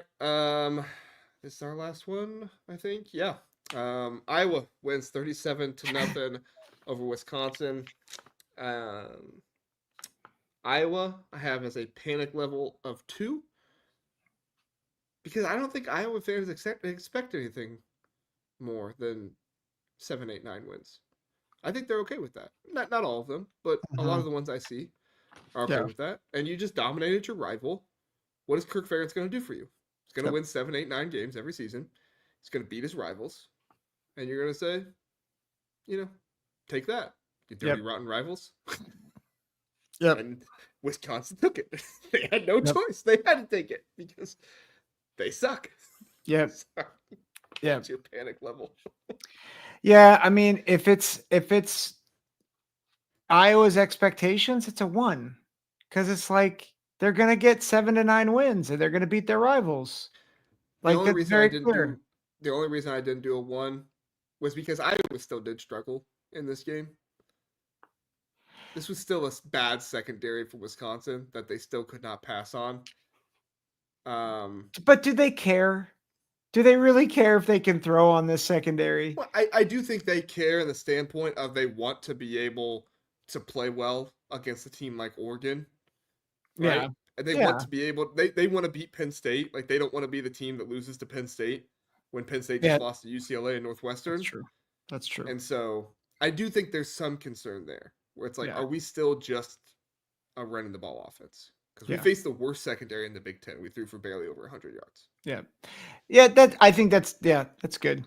I mean, obviously I would be panicked for that. I don't know if Iowa fans It just panicked, depends on what your expectations are, right? Yeah, I would be panicked. But yeah, it's a 2. All right, Wisconsin is what, like if Penn State's 11 billion, what's it, like 25 bajillion billion? Like that's so good. Oh my God. Is that the bottom 25 poll that they're getting screwed out of? They're not top 10 in the bottom 25. Yeah, we need that next. That's well done. That's so good. Here's what's happened, Zach. Wisconsin has quit. Luke Fickell has quit. They missed assignments. They have a lack of attention to detail. They don't want to hit. I literally saw guys pulling back from hitting Iowa players in this game. There is nothing positive left about this team. They hung their hat on run defense, and that was like the thing with this team. I went into the game saying they're 6th best in the country in run defense. Maybe you got something here if Mark Gronowski can't throw the ball, right? If he still is a little too injured, he doesn't have the mobility to get outside the pocket and throw the ball well. Maybe you got something here. And then Iowa ran for over 200 yards on him, and Wisconsin said, "We quit. Yep, we're not gonna be gap disciplined. We have no attention to detail. You run hard at us, and we're just gonna get out of the way." That's very sad. It's It is very sad. sad. It is very sad for Wisconsin fans. I don't know who is more sad right now, Wisconsin fans or Penn State fans. I think it's Wisconsin Penn fans, you State had a fans. little bit of I don't know. Wisconsin fans, you had a little bit of build up to this, but this was still a team that had the longest bowl record. It just got Yeah, broken last year. yeah. And your Wisconsin team is is. quit this year halfway through it. Yeah, that's a good point. I how like if Ohio State opens it up against them next week, I don't think they will. you don't think they will? I think Ryan Day doesn't want to do that to Luke Fickle. I still think they'll cover. You know, Yeah. I haven't seen what that line is yet. I guess I should probably check here. It's like 28.5. Yeah, I still think they'll cover. Yeah. Yeah, Ohio State is favored by 27.5 on FanDuel. The over-under is set at 42.5. Yeah. I could see Ohio State winning this one like 31-3, 31-0, something like that. Maybe Wisconsin gets a late field goal or something. Yeah. Jeremiah Smith gets a couple of touchdowns in that game. Yeah. That's probably honestly that's probably going to be what my score prediction is. It's like 31-3. Yeah. Because Ryan Day does know Luke Fickle. Yeah. And you best believe after the game when they shake hands, he's going to be like, "Hey, when you get fired, be my he won't phrase it like that. Let's say when opportunities open up for you." Which just basically means when you get fired. Anything else on Wisconsin? No, we need to show them mercy. Yeah. All right, guys. Hey, that's going to end the podcast version here. If you're on YouTube, stick with us. We're going to stick around. But if you're on podcast, you can get the AP poll reaction, our top 25s on our college football playoff predictions on Tuesday morning. Or if you want to, you can just head on over to YouTube. And about this time on the podcast, you can head on over there. You'll see the change in the graphics and everything and be able to get to it. So we appreciate you being here. If you're listening on podcast, have a good one. If you're here with us on YouTube, stick around. We're going to be silent for 1 second, and then we'll get into the intro for the next one. Mm-hmm. Sorry, I had to burp. That was the silent. All right, here we go. Hey, welcome into the Big Ten Huddle, where we are presented and brought to you by FanDuel. We very much appreciate you being here because you show up. Unlike the AP poll, they suck. They don't show up. They don't watch games at this point. I have no idea what the heck is happening with the stupid AP poll. They're stupid voters. I have a lot of gripes, if you can't tell. And another guy who has just as many gripes as I do, I'm sure, Zach Guggenheim. Zach, how angry are you? Listen. I'm upset, but I just think we need to calm down. I mean, at least they didn't leave Washington off the poll, right? Oh, they did? They didn't leave Illinois off the poll, right? Yeah. Oh, they did. They didn't leave Michigan off the poll. Oh, they did. Yeah, I'm ticked. Yeah. These people don't know what they're doing. Yeah. Let's intro it with Dave's super chat here from the last podcast. So we got a little turnover here, but we'll start with some Wisconsin talk before we get into the AP poll, because Lord knows we're not talking Wisconsin when it gets to the AP poll. Wisconsin is the new Nebraska. Probably worse, even if they fire Fickle. It's going to take a long time for that program to change around. Dave, thank you for the $5 super chat. We greatly appreciate it. I mean, he's not wrong. I don't know about the new Nebraska because they weren't winning national championships, but they were definitely a team that was obviously making bowl games and had a really good streak, and they were a consistent program. They were really bad before Barry Alvarez, and he kind of turned it all around. Yeah. Yep. It's not. People forget Barry Alvarez took a long time to build that program up. Oh yeah. That's not going to be an easy turnaround. No. I do think that you have a solid identity in that area, which helps. I don't know if Nebraska had a solid identity when they moved over from the Big 12 to the Big 10. And I think that hurt them a little bit. I do think you have an identity you can go back to. Run the ball, offensive linemen. There's still good offensive linemen in the state of Wisconsin that you can pull from. Mm-hmm. You go out and get a really good running back. You got a lot of hope there. Yeah. But, how long does that take to do?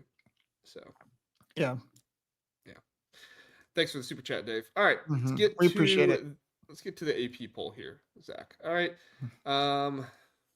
So if you haven't seen it yet, the AP poll top 25 reads like this: Ohio State number 1, Miami, Indiana, Texas A&M, Ole Miss at number 6, Alabama followed by Texas Tech, Oregon, Georgia, LSU at number 11, Tennessee, Georgia Tech, Notre Dame, Oklahoma, BYU at number 16, Missouri hasn't beat anybody, Vanderbilt, Virginia, USF, USC, a lot of U's there. And then 21 is Texas, Memphis, Utah, Zach, Cincinnati, Nebraska. If only there was a way for us to determine who would win on a neutral field between Cincinnati and Nebraska. I tell you, Zach, that is the hardest thing with these darn polls is these teams don't play on neutral fields for us to be able to determine between the two. If only. Wait a minute. But Cincinnati lost to Nebraska. There should be a policy on a neutral field. There should be a policy with the AP poll that says if two teams are right next to each other and they played on a neutral field this season and one of them lost and the other one won, you automatically swap them. And the team that won on the neutral field gets it. Yeah. Especially if they have the same record. If they have the same record, like, it's the logic, man. It's hard. And Iowa State just lost this weekend, too. Yeah. Iowa State just lost. It's not like they are like bidding to get back into the top 25. I could almost understand it if Iowa State was still in the top 25. Yeah. They aren't. UVA is 18th because they beat a Florida State team that has now just been abysmal. Like, that's the only reason why they're ranked 18th. They're a 5-1 team that their claim to fame is beating a 3-3 team. I'm saying, man, this is not like SEC bias, big brand bias or anything like this anymore. This is strictly just anti-Big Ten. The fact that a Virginia team that lost to NC State and their best win is against a 3-3 Florida State, that gets them 18th, but Washington, by the way, who just went on the road and beat Maryland, They can't sniff the AP poll? It's insane. So here's another one. USC was far superior. Like, you compare USC's win to Michigan against Michigan over Oklahoma's win against Michigan. Yeah, USC was far superior. Yeah, it's far superior. Michigan's had more time to develop as a program, or like to develop Bryce Underwood, regardless of whether you feel like he's been developed at all or not. Another podcast for another time. But USC was better than Oklahoma. Oklahoma just lost. USC is six spots below Oklahoma. It's like, what are we doing? Here's my other frustration. Notre Dame is 13th. They have 2 losses and they beat nobody. I am okay with, by the way, thank you, Doreen, for sharing the podcast there on X. If anybody else is listening or watching on X, we'd appreciate it if you did the same. And if it shows up here, we'll give you a shout out. Thanking you for doing that as well. I can understand Notre Dame that high if you also have Michigan and Illinois. Yeah. Right? Because Illinois, their 2 losses are to the number 1 and number 3 team. Notre Dame, their 2 losses are to the number 2 and number 4 team. Right? Michigan, their 2 losses are to the number 14 now and number 20 team, right? If you are going to be a 2-loss team that is still in the top 25, I can understand it if both of those losses are to the top 25 teams. Yeah. Well, and Illinois actually has a top 25 win, unlike Notre Dame, right? Like, they actually beat somebody. Well, Doreen says she's proud of the Bearcats, so yeah. I'm not hating on the Bearcats. I just don't like that they're above Nebraska. I kind of like the Bearcats. I like Cincinnati. We can praise the Cincinnati Bearcats. They just shouldn't be ranked above Nebraska. Yeah. Logically, they shouldn't be. I agree. I have them ranked in my poll. Yeah, no, I have them ranked too. Just not above Nebraska. I think I actually have them ranked 24th in my poll. Unless I moved them at the last second. Why is Missouri ranked? Why is BYU ranked? Good questions. I have BYU ranked, but they are much, much lower. Yeah, BYU's undefeated, right? I will say, somebody brought it up in the chat. Virginia did win at Louisville, who is 4-1. My only comeback to that is that Louisville beat Eastern Kentucky, James Madison, Bowling Green, and at Pitt. Which at Pitt, sure, nice win, but I Yeah. personally don't hold that up for any, Yeah. big value to be able to say, well, we beat a team who beat Pitt. Yeah. That's just me though. I'm not trying Yeah. to dog anybody's thought process. I'm just saying that's me. Go Yeah. ahead, Zach. Sorry. I think to be fair to BYU, they're undefeated. They're, I think, the lowest ranked undefeated team that's not in the group or that's in the Power Four. So like, I still think they're too high, but I can understand it. Well, but who has BYU beat Memphis? Like, who has the hardest schedule here, Memphis or BYU? That is a fair question. BYU has essentially played a Group of 5 schedule. That is a So very fair point. I'm not mad that they're ranked. Like I said, I have them ranked personally myself. But top 15, when you have Big Ten teams playing the number 1 and number 2 team in the or number 1 and number 3 team in the nation. Yeah. And they're playing the number 14 and number 20 team in the nation. Yeah. Okay. Can we another one? So Ole Miss also undefeated, and Ole Miss has had a couple of good wins, or at least decent wins, but they struggled at home against 3-3 Washington State, the 3-3 Washington State Cougars, and like Kentucky. Yeah, and here's the thing: Washington State probably should have beat Ole Miss. Do you know what Washington did to Washington State? 59-24. Yeah, I do. Yeah. Yeah, and it was at Washington State. Now, why is Washington not ranked? Why is Ole Miss 5th? Yeah. No, I totally agree. I have no idea how you can rank Utah over Washington. What has Utah done? Yeah. They beat UCLA, who was terrible at the time, and they lost to Texas Tech. Okay. Washington, they lost to Ohio State, and they beat every other team. And you could say none of those wins that Utah has are any better than the wins that Washington has. It's so stupid. I don't understand. And Texas, I'm not mad that Texas is ranked, but to not have, again, Michigan or Illinois in there, Michigan moves completely out of the polls. They lose. Like, you really think that lowly of USC that they beat Michigan, who's ranked 15th, out of the poll altogether. Oklahoma lost to unranked Texas. Yep. And they moved down 8 spots. Michigan loses to unranked USC on the road. Oklahoma loses in a neutral environment. And Michigan gets knocked out 10 plus spots. Yeah. Well, and the fact, like, SC is 20th, Texas is 21st. They both, like, I get Texas beat Oklahoma, but like Texas has 2 losses. SC has 1. Like, why are they so close together in the polls?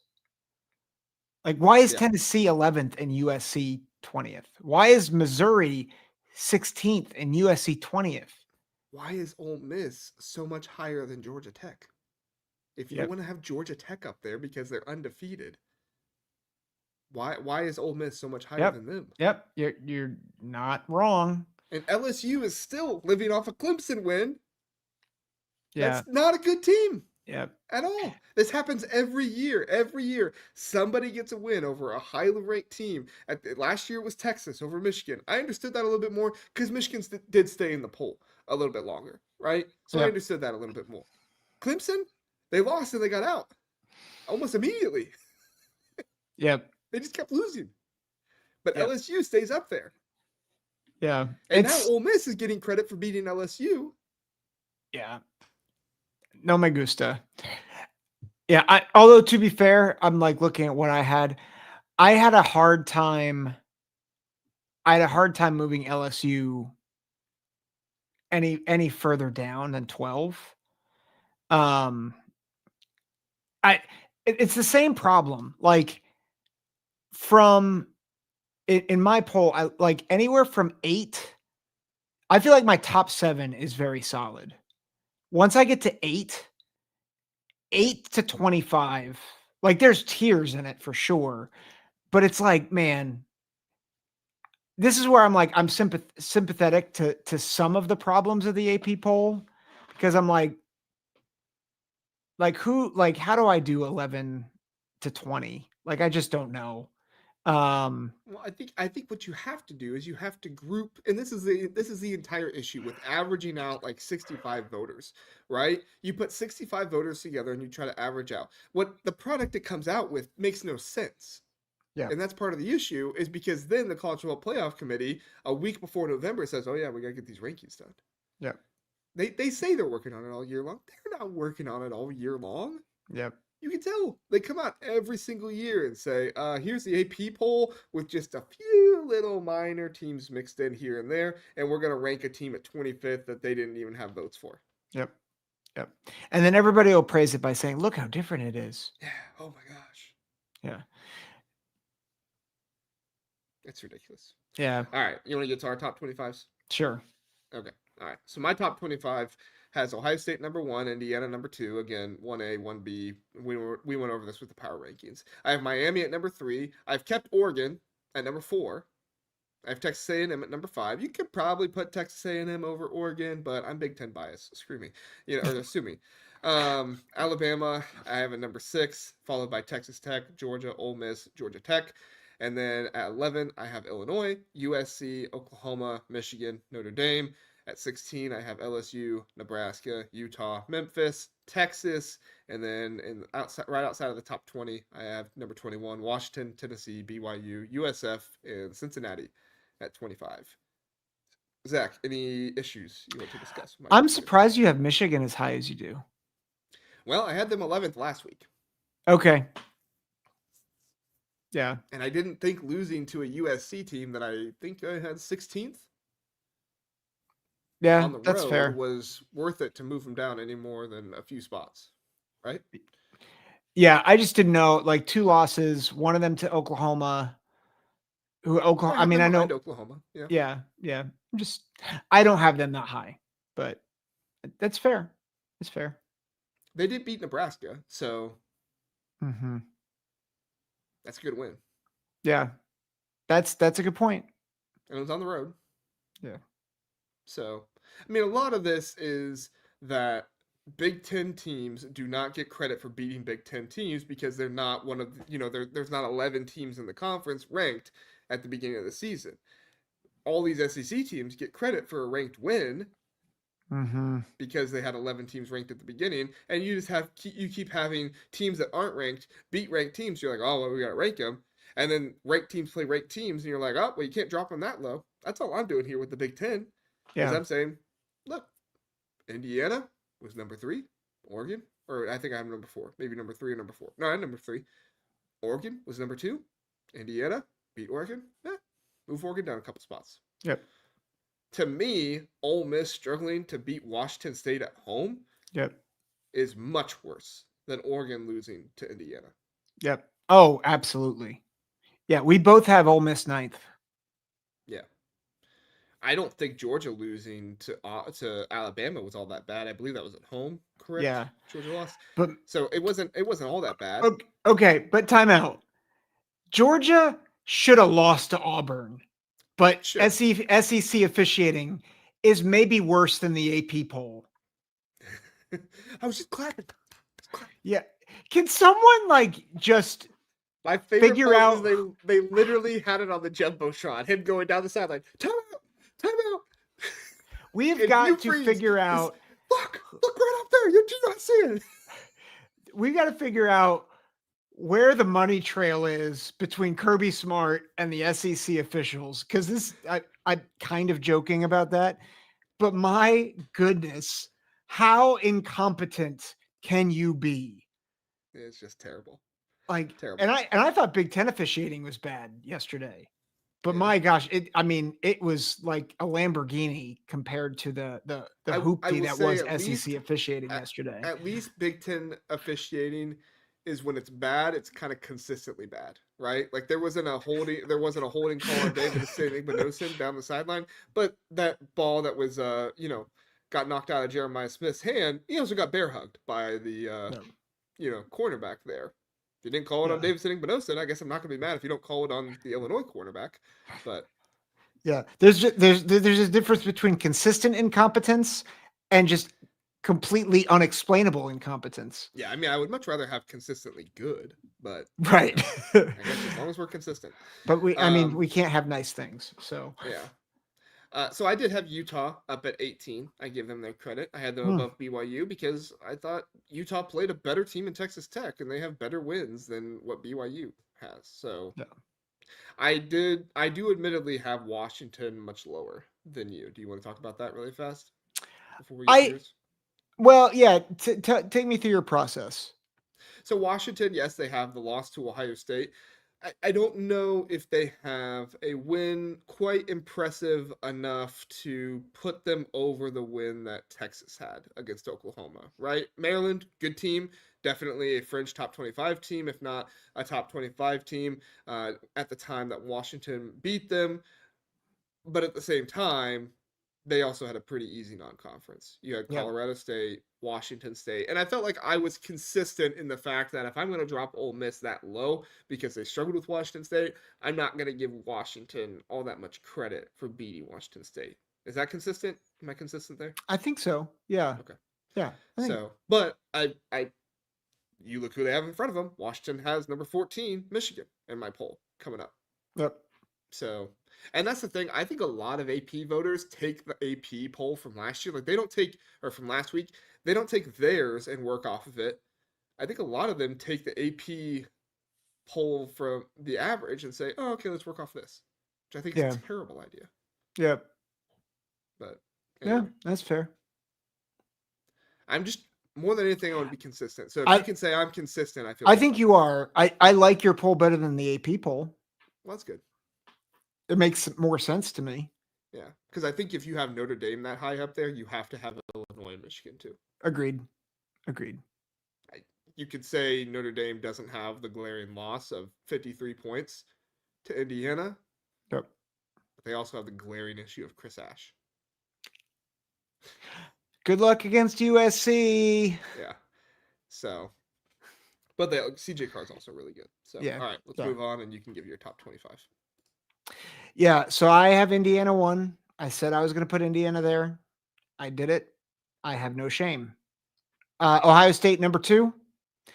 I would say 1A, 1B, but I am putting Indiana 1. Miami 3. I said if Indiana and Ohio State won their games, I think their resumes trump Miami. So I had Miami 1 last week. Also, Miami's resume took a massive hit by with Florida State losing and with Florida losing. And like USF, I'm sorry, I don't really care.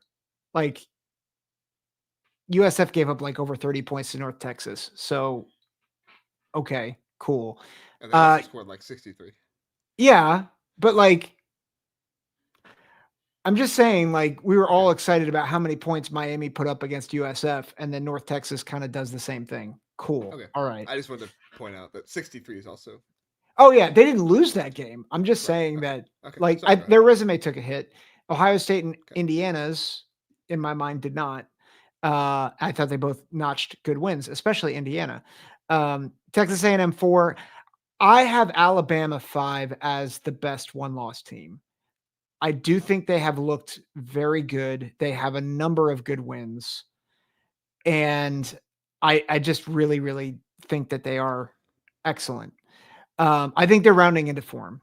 Oregon 6, Texas Tech 7, USC 8, Ole Miss 9, Georgia 10.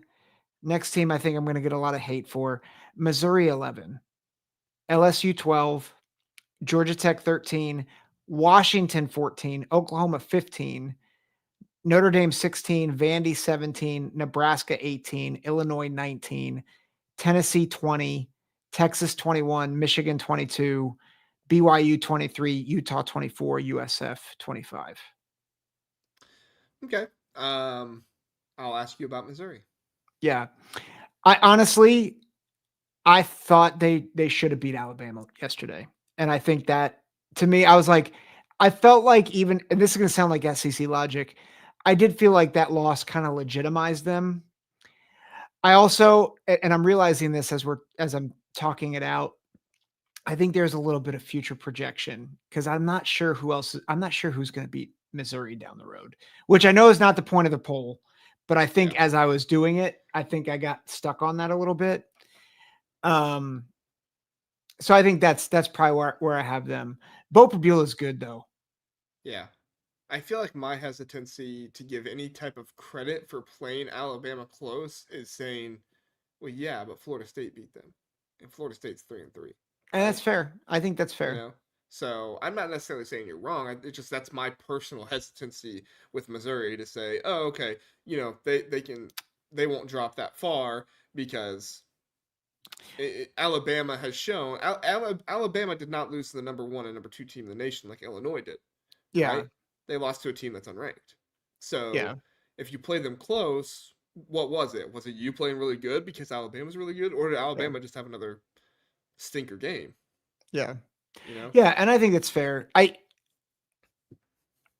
don't, watching it, I don't think Alabama was having a stinker game. So, I mean, I think watching that game play out, Alabama is a much better version of themselves than they were in week 1. And I think that matters. And they like, I know South Carolina is not good. Like they're not great, but part of the reason why they're not great is because South Carolina has lost to teams like Missouri. So I do think, I don't know. I think they were they and LSU, I think, if I'm honest, are the 2 toughest teams to rank for me.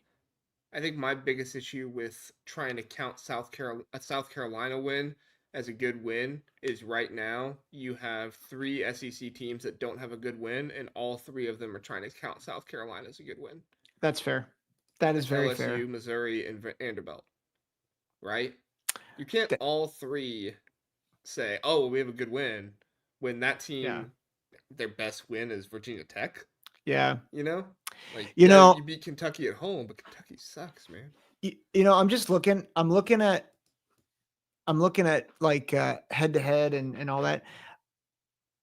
I think if I could redo it, I'd put Mizzou below Oklahoma, and I'd have them below Vandy.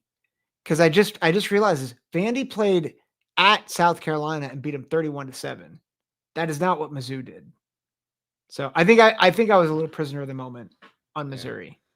Well, and I see what you're saying. If you want to say like, oh, they gave Alabama a really good game, and they were good. I just think we need to be consistent and do that with other teams too, Yeah. right? Like, Yep. so No, that's what I would say. I think that's a valid critique. Yeah. So okay. Um, Nebraska over Michigan. Did you have them over Michigan in your power ranking too? Yes. Yeah, I think I know Michigan beat them. This is the same reason for why I have USC over Illinois, and people are mad at me about it. But I'm like, listen, SC has 1 loss, Nebraska has 1 loss. That matters. And I Mm-hmm. know like Michigan has had a tougher schedule. They went on the road to Oklahoma. I get that. But I do think you also have to take the schedules as they are. And I have Nebraska at 18. I have Michigan at 22, and I just feel justified in that from the record. Mm-hmm. Philip says need a podcaster poll. Here's my idea. You guys tell me if it's a good idea or not. I don't know if it's doable, but here's my idea. I want to create a poll of like 5 or 6 people for a podcaster poll. They never see each other's polls, Oh, and they never see the top 25.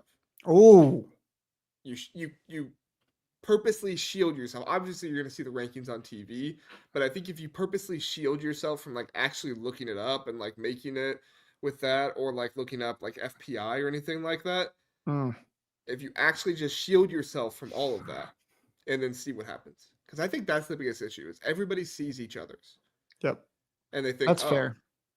if I don't have Alabama in the top 5 or in the top 6, that's gonna be really bad. That's a good point. Everybody else has them there, you know. So, but I don't know if it's doable. That's the hard part. Yeah, yeah, that's a good. I like that though. I like it a lot. So, all right, my college football playoff prediction. Kept Ohio State at 1, moved Indiana up to number 2. I think those two are going to play in the Big Ten championship game, and I think that they are going to be number 1 and number 2, and they will do the same thing. They will not move either of them. So I have Miami at number 3. I have Alabama at number 4. I don't think that the committee is going to allow an SEC team to not get a bye, so I don't know if they actually are going to deserve it, but I think they're going to have them there. Texas Tech, I think, is going to go undefeated. They'll have no choice but to have them at number 4 or number 5. And then Ole Miss, I have at number 6. That schedule is just way too easy to end the season. Texas A&M, I have at number 7. Oregon, 8. Georgia, 9. I thought about Oregon at number 7, but I honestly think that the committee will not do another Oregon-Indiana potential matchup. I think that they would be more in favor of an Oregon-Ohio State matchup since they did not play this year. I think they saw what they had last year in Oregon and Ohio State rematch, and they didn't like it, and I think that they're going to if they are going to have it be a Big Ten team they play, it'll be a Big Ten team they haven't played yet. Number 9, I have Georgia. I think that they also are going to look at the juiciness of the matchup, the rematch of Ohio State, Georgia. There, Notre Dame at number 10. I think they're going to win out the rest of the year. USC at number 11. Or if they don't win out the rest of the year, USC will beat them. And I think that, those two there could get in and work that out. And then number 11, USC. Number 12, I have Memphis. Thoughts, Zach? Yeah, so you're assuming that USC loses to Notre Dame and wins out the rest of the way. Honestly, I don't know. And that's kind of why my prediction has both of them in right next to each other, because it's like how that game plays out will determine kind of like who stays in the playoffs. Yeah, that's fair. I think it's going to be tough for both of them to make it. Yeah. So yeah, it would be tough for both of them to make it. I do think that if Notre Dame wins and USC beats Oregon, that would put them in, though. Yep. But I also don't know if Oregon stays in if they lose to USC. Oh, wow, yeah, because their resumes took a huge hit. I think if Washington stays good, they could. Yeah. But yeah, it's taken a huge hit with Penn State just falling apart. So, but I will admit, I have a kind of a funky thing here with USC and Notre Dame.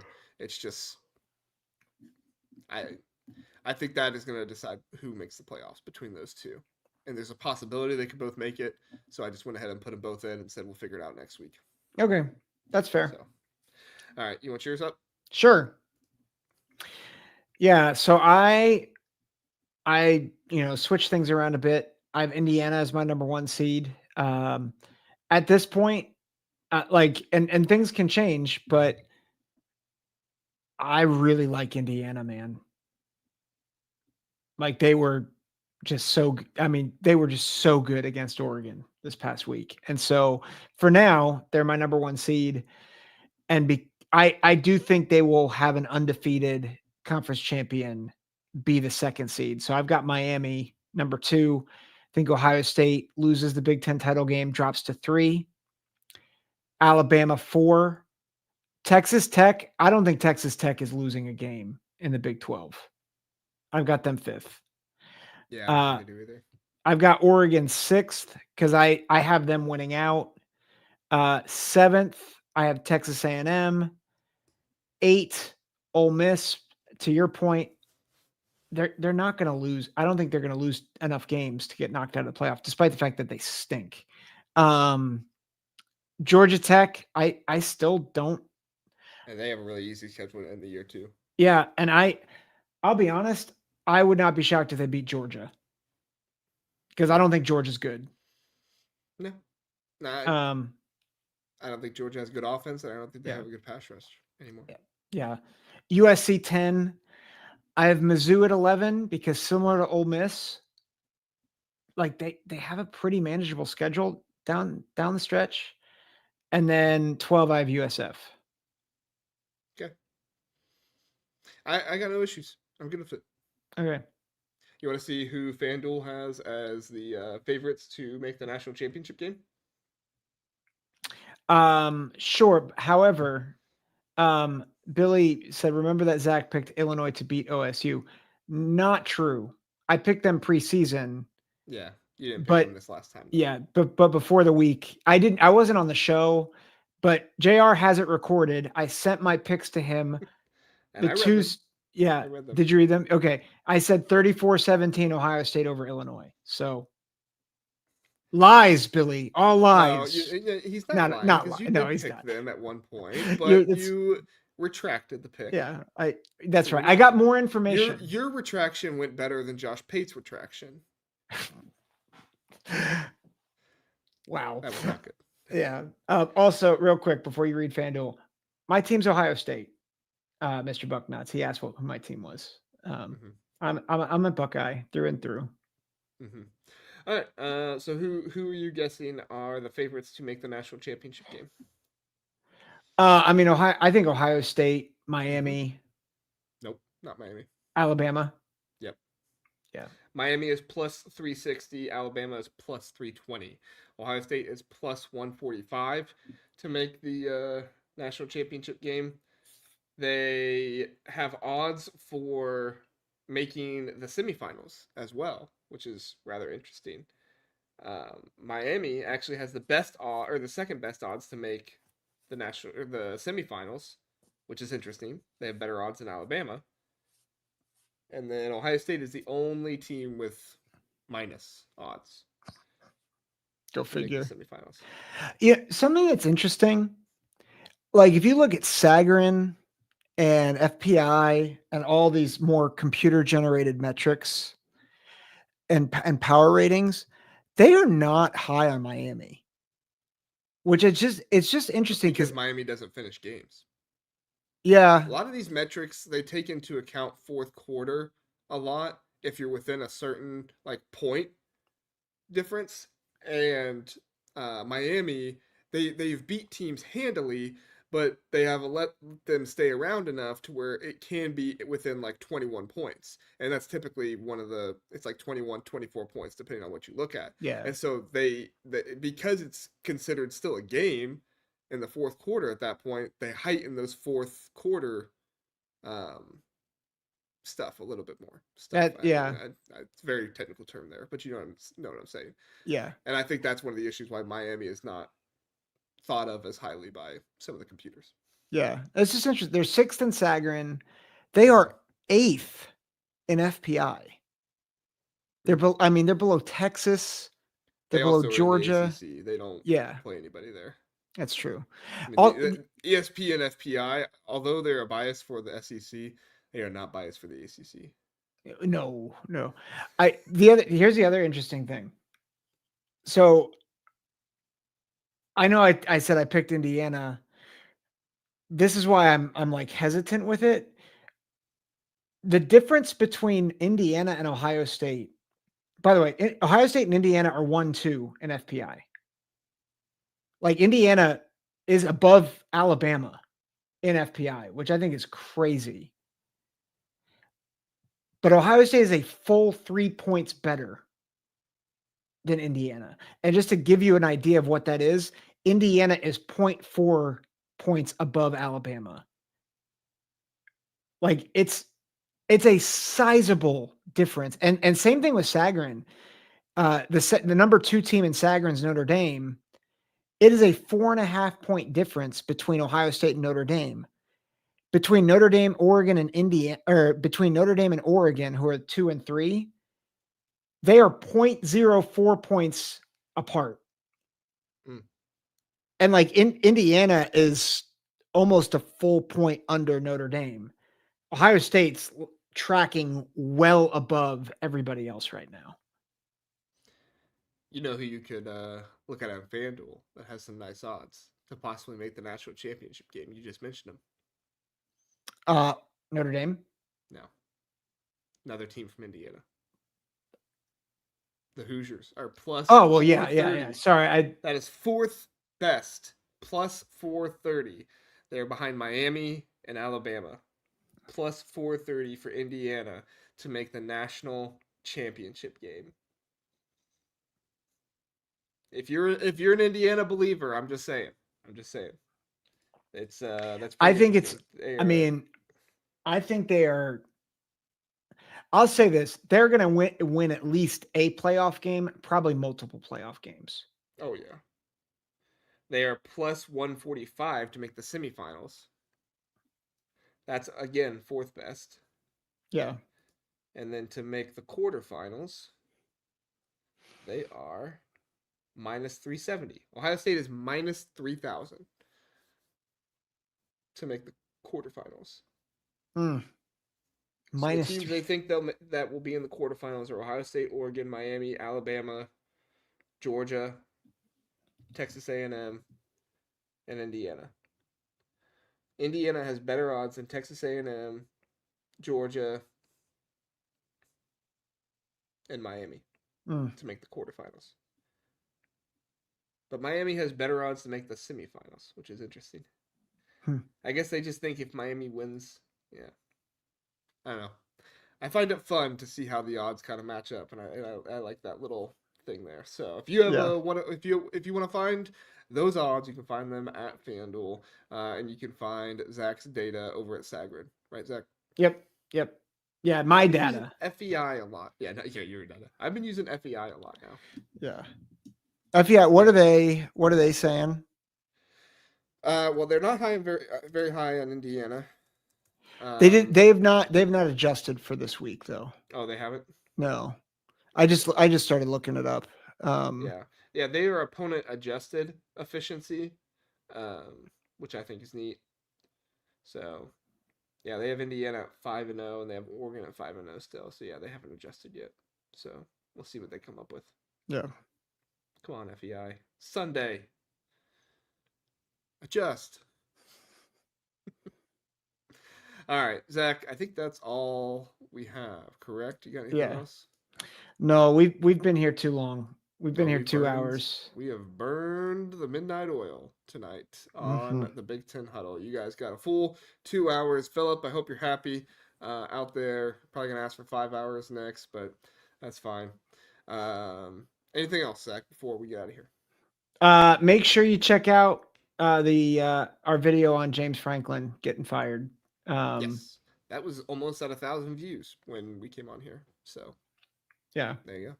So yeah, check that out. Check out. We didn't get to Saban, unfortunately. Had too much AP poll to get to, but I did a video on Saban, kind of tore his whole argument apart, and we still had SEC fans in the, and they were disrespecting my hat, Zach. I was less upset with them disrespecting my take than I was with them disrespecting the hat.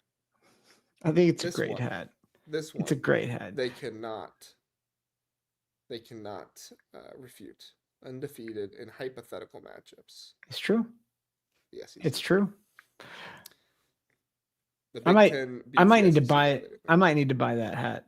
You'd look good with a white hat and gold lettering in front of it. The only issue is that the line is like the like rope on it is black. I couldn't make it blue. Huh? Can you take the rope off? I mean, I guess you could. Yeah, it's not doing anything. You could. Huh? So it's a yacht hat. A yacht hat. Yeah. There we go. Go on a yacht with this hat. I know you go yachting a lot. Not yachting. I do like cruises though. That's very different from yachting. We're talking about yachts now. I think it's time for us to end the show. Yeah. Women's volleyball has just come up in the chat. So there we go. Yeah, it's time to leave. That's when I make my exit. We appreciate you being here. Thanks for joining us for this 2+ hour episode of the Big Ten Huddle. We'll be back Tuesday night to give our predictions and previews. Check out, probably we'll have a video or two up on Monday, and we'll have some. I'm sure we'll have some more stuff up for this Penn State stuff that's going on here soon. So thanks for listening. Thanks for watching, everybody. Have a good one.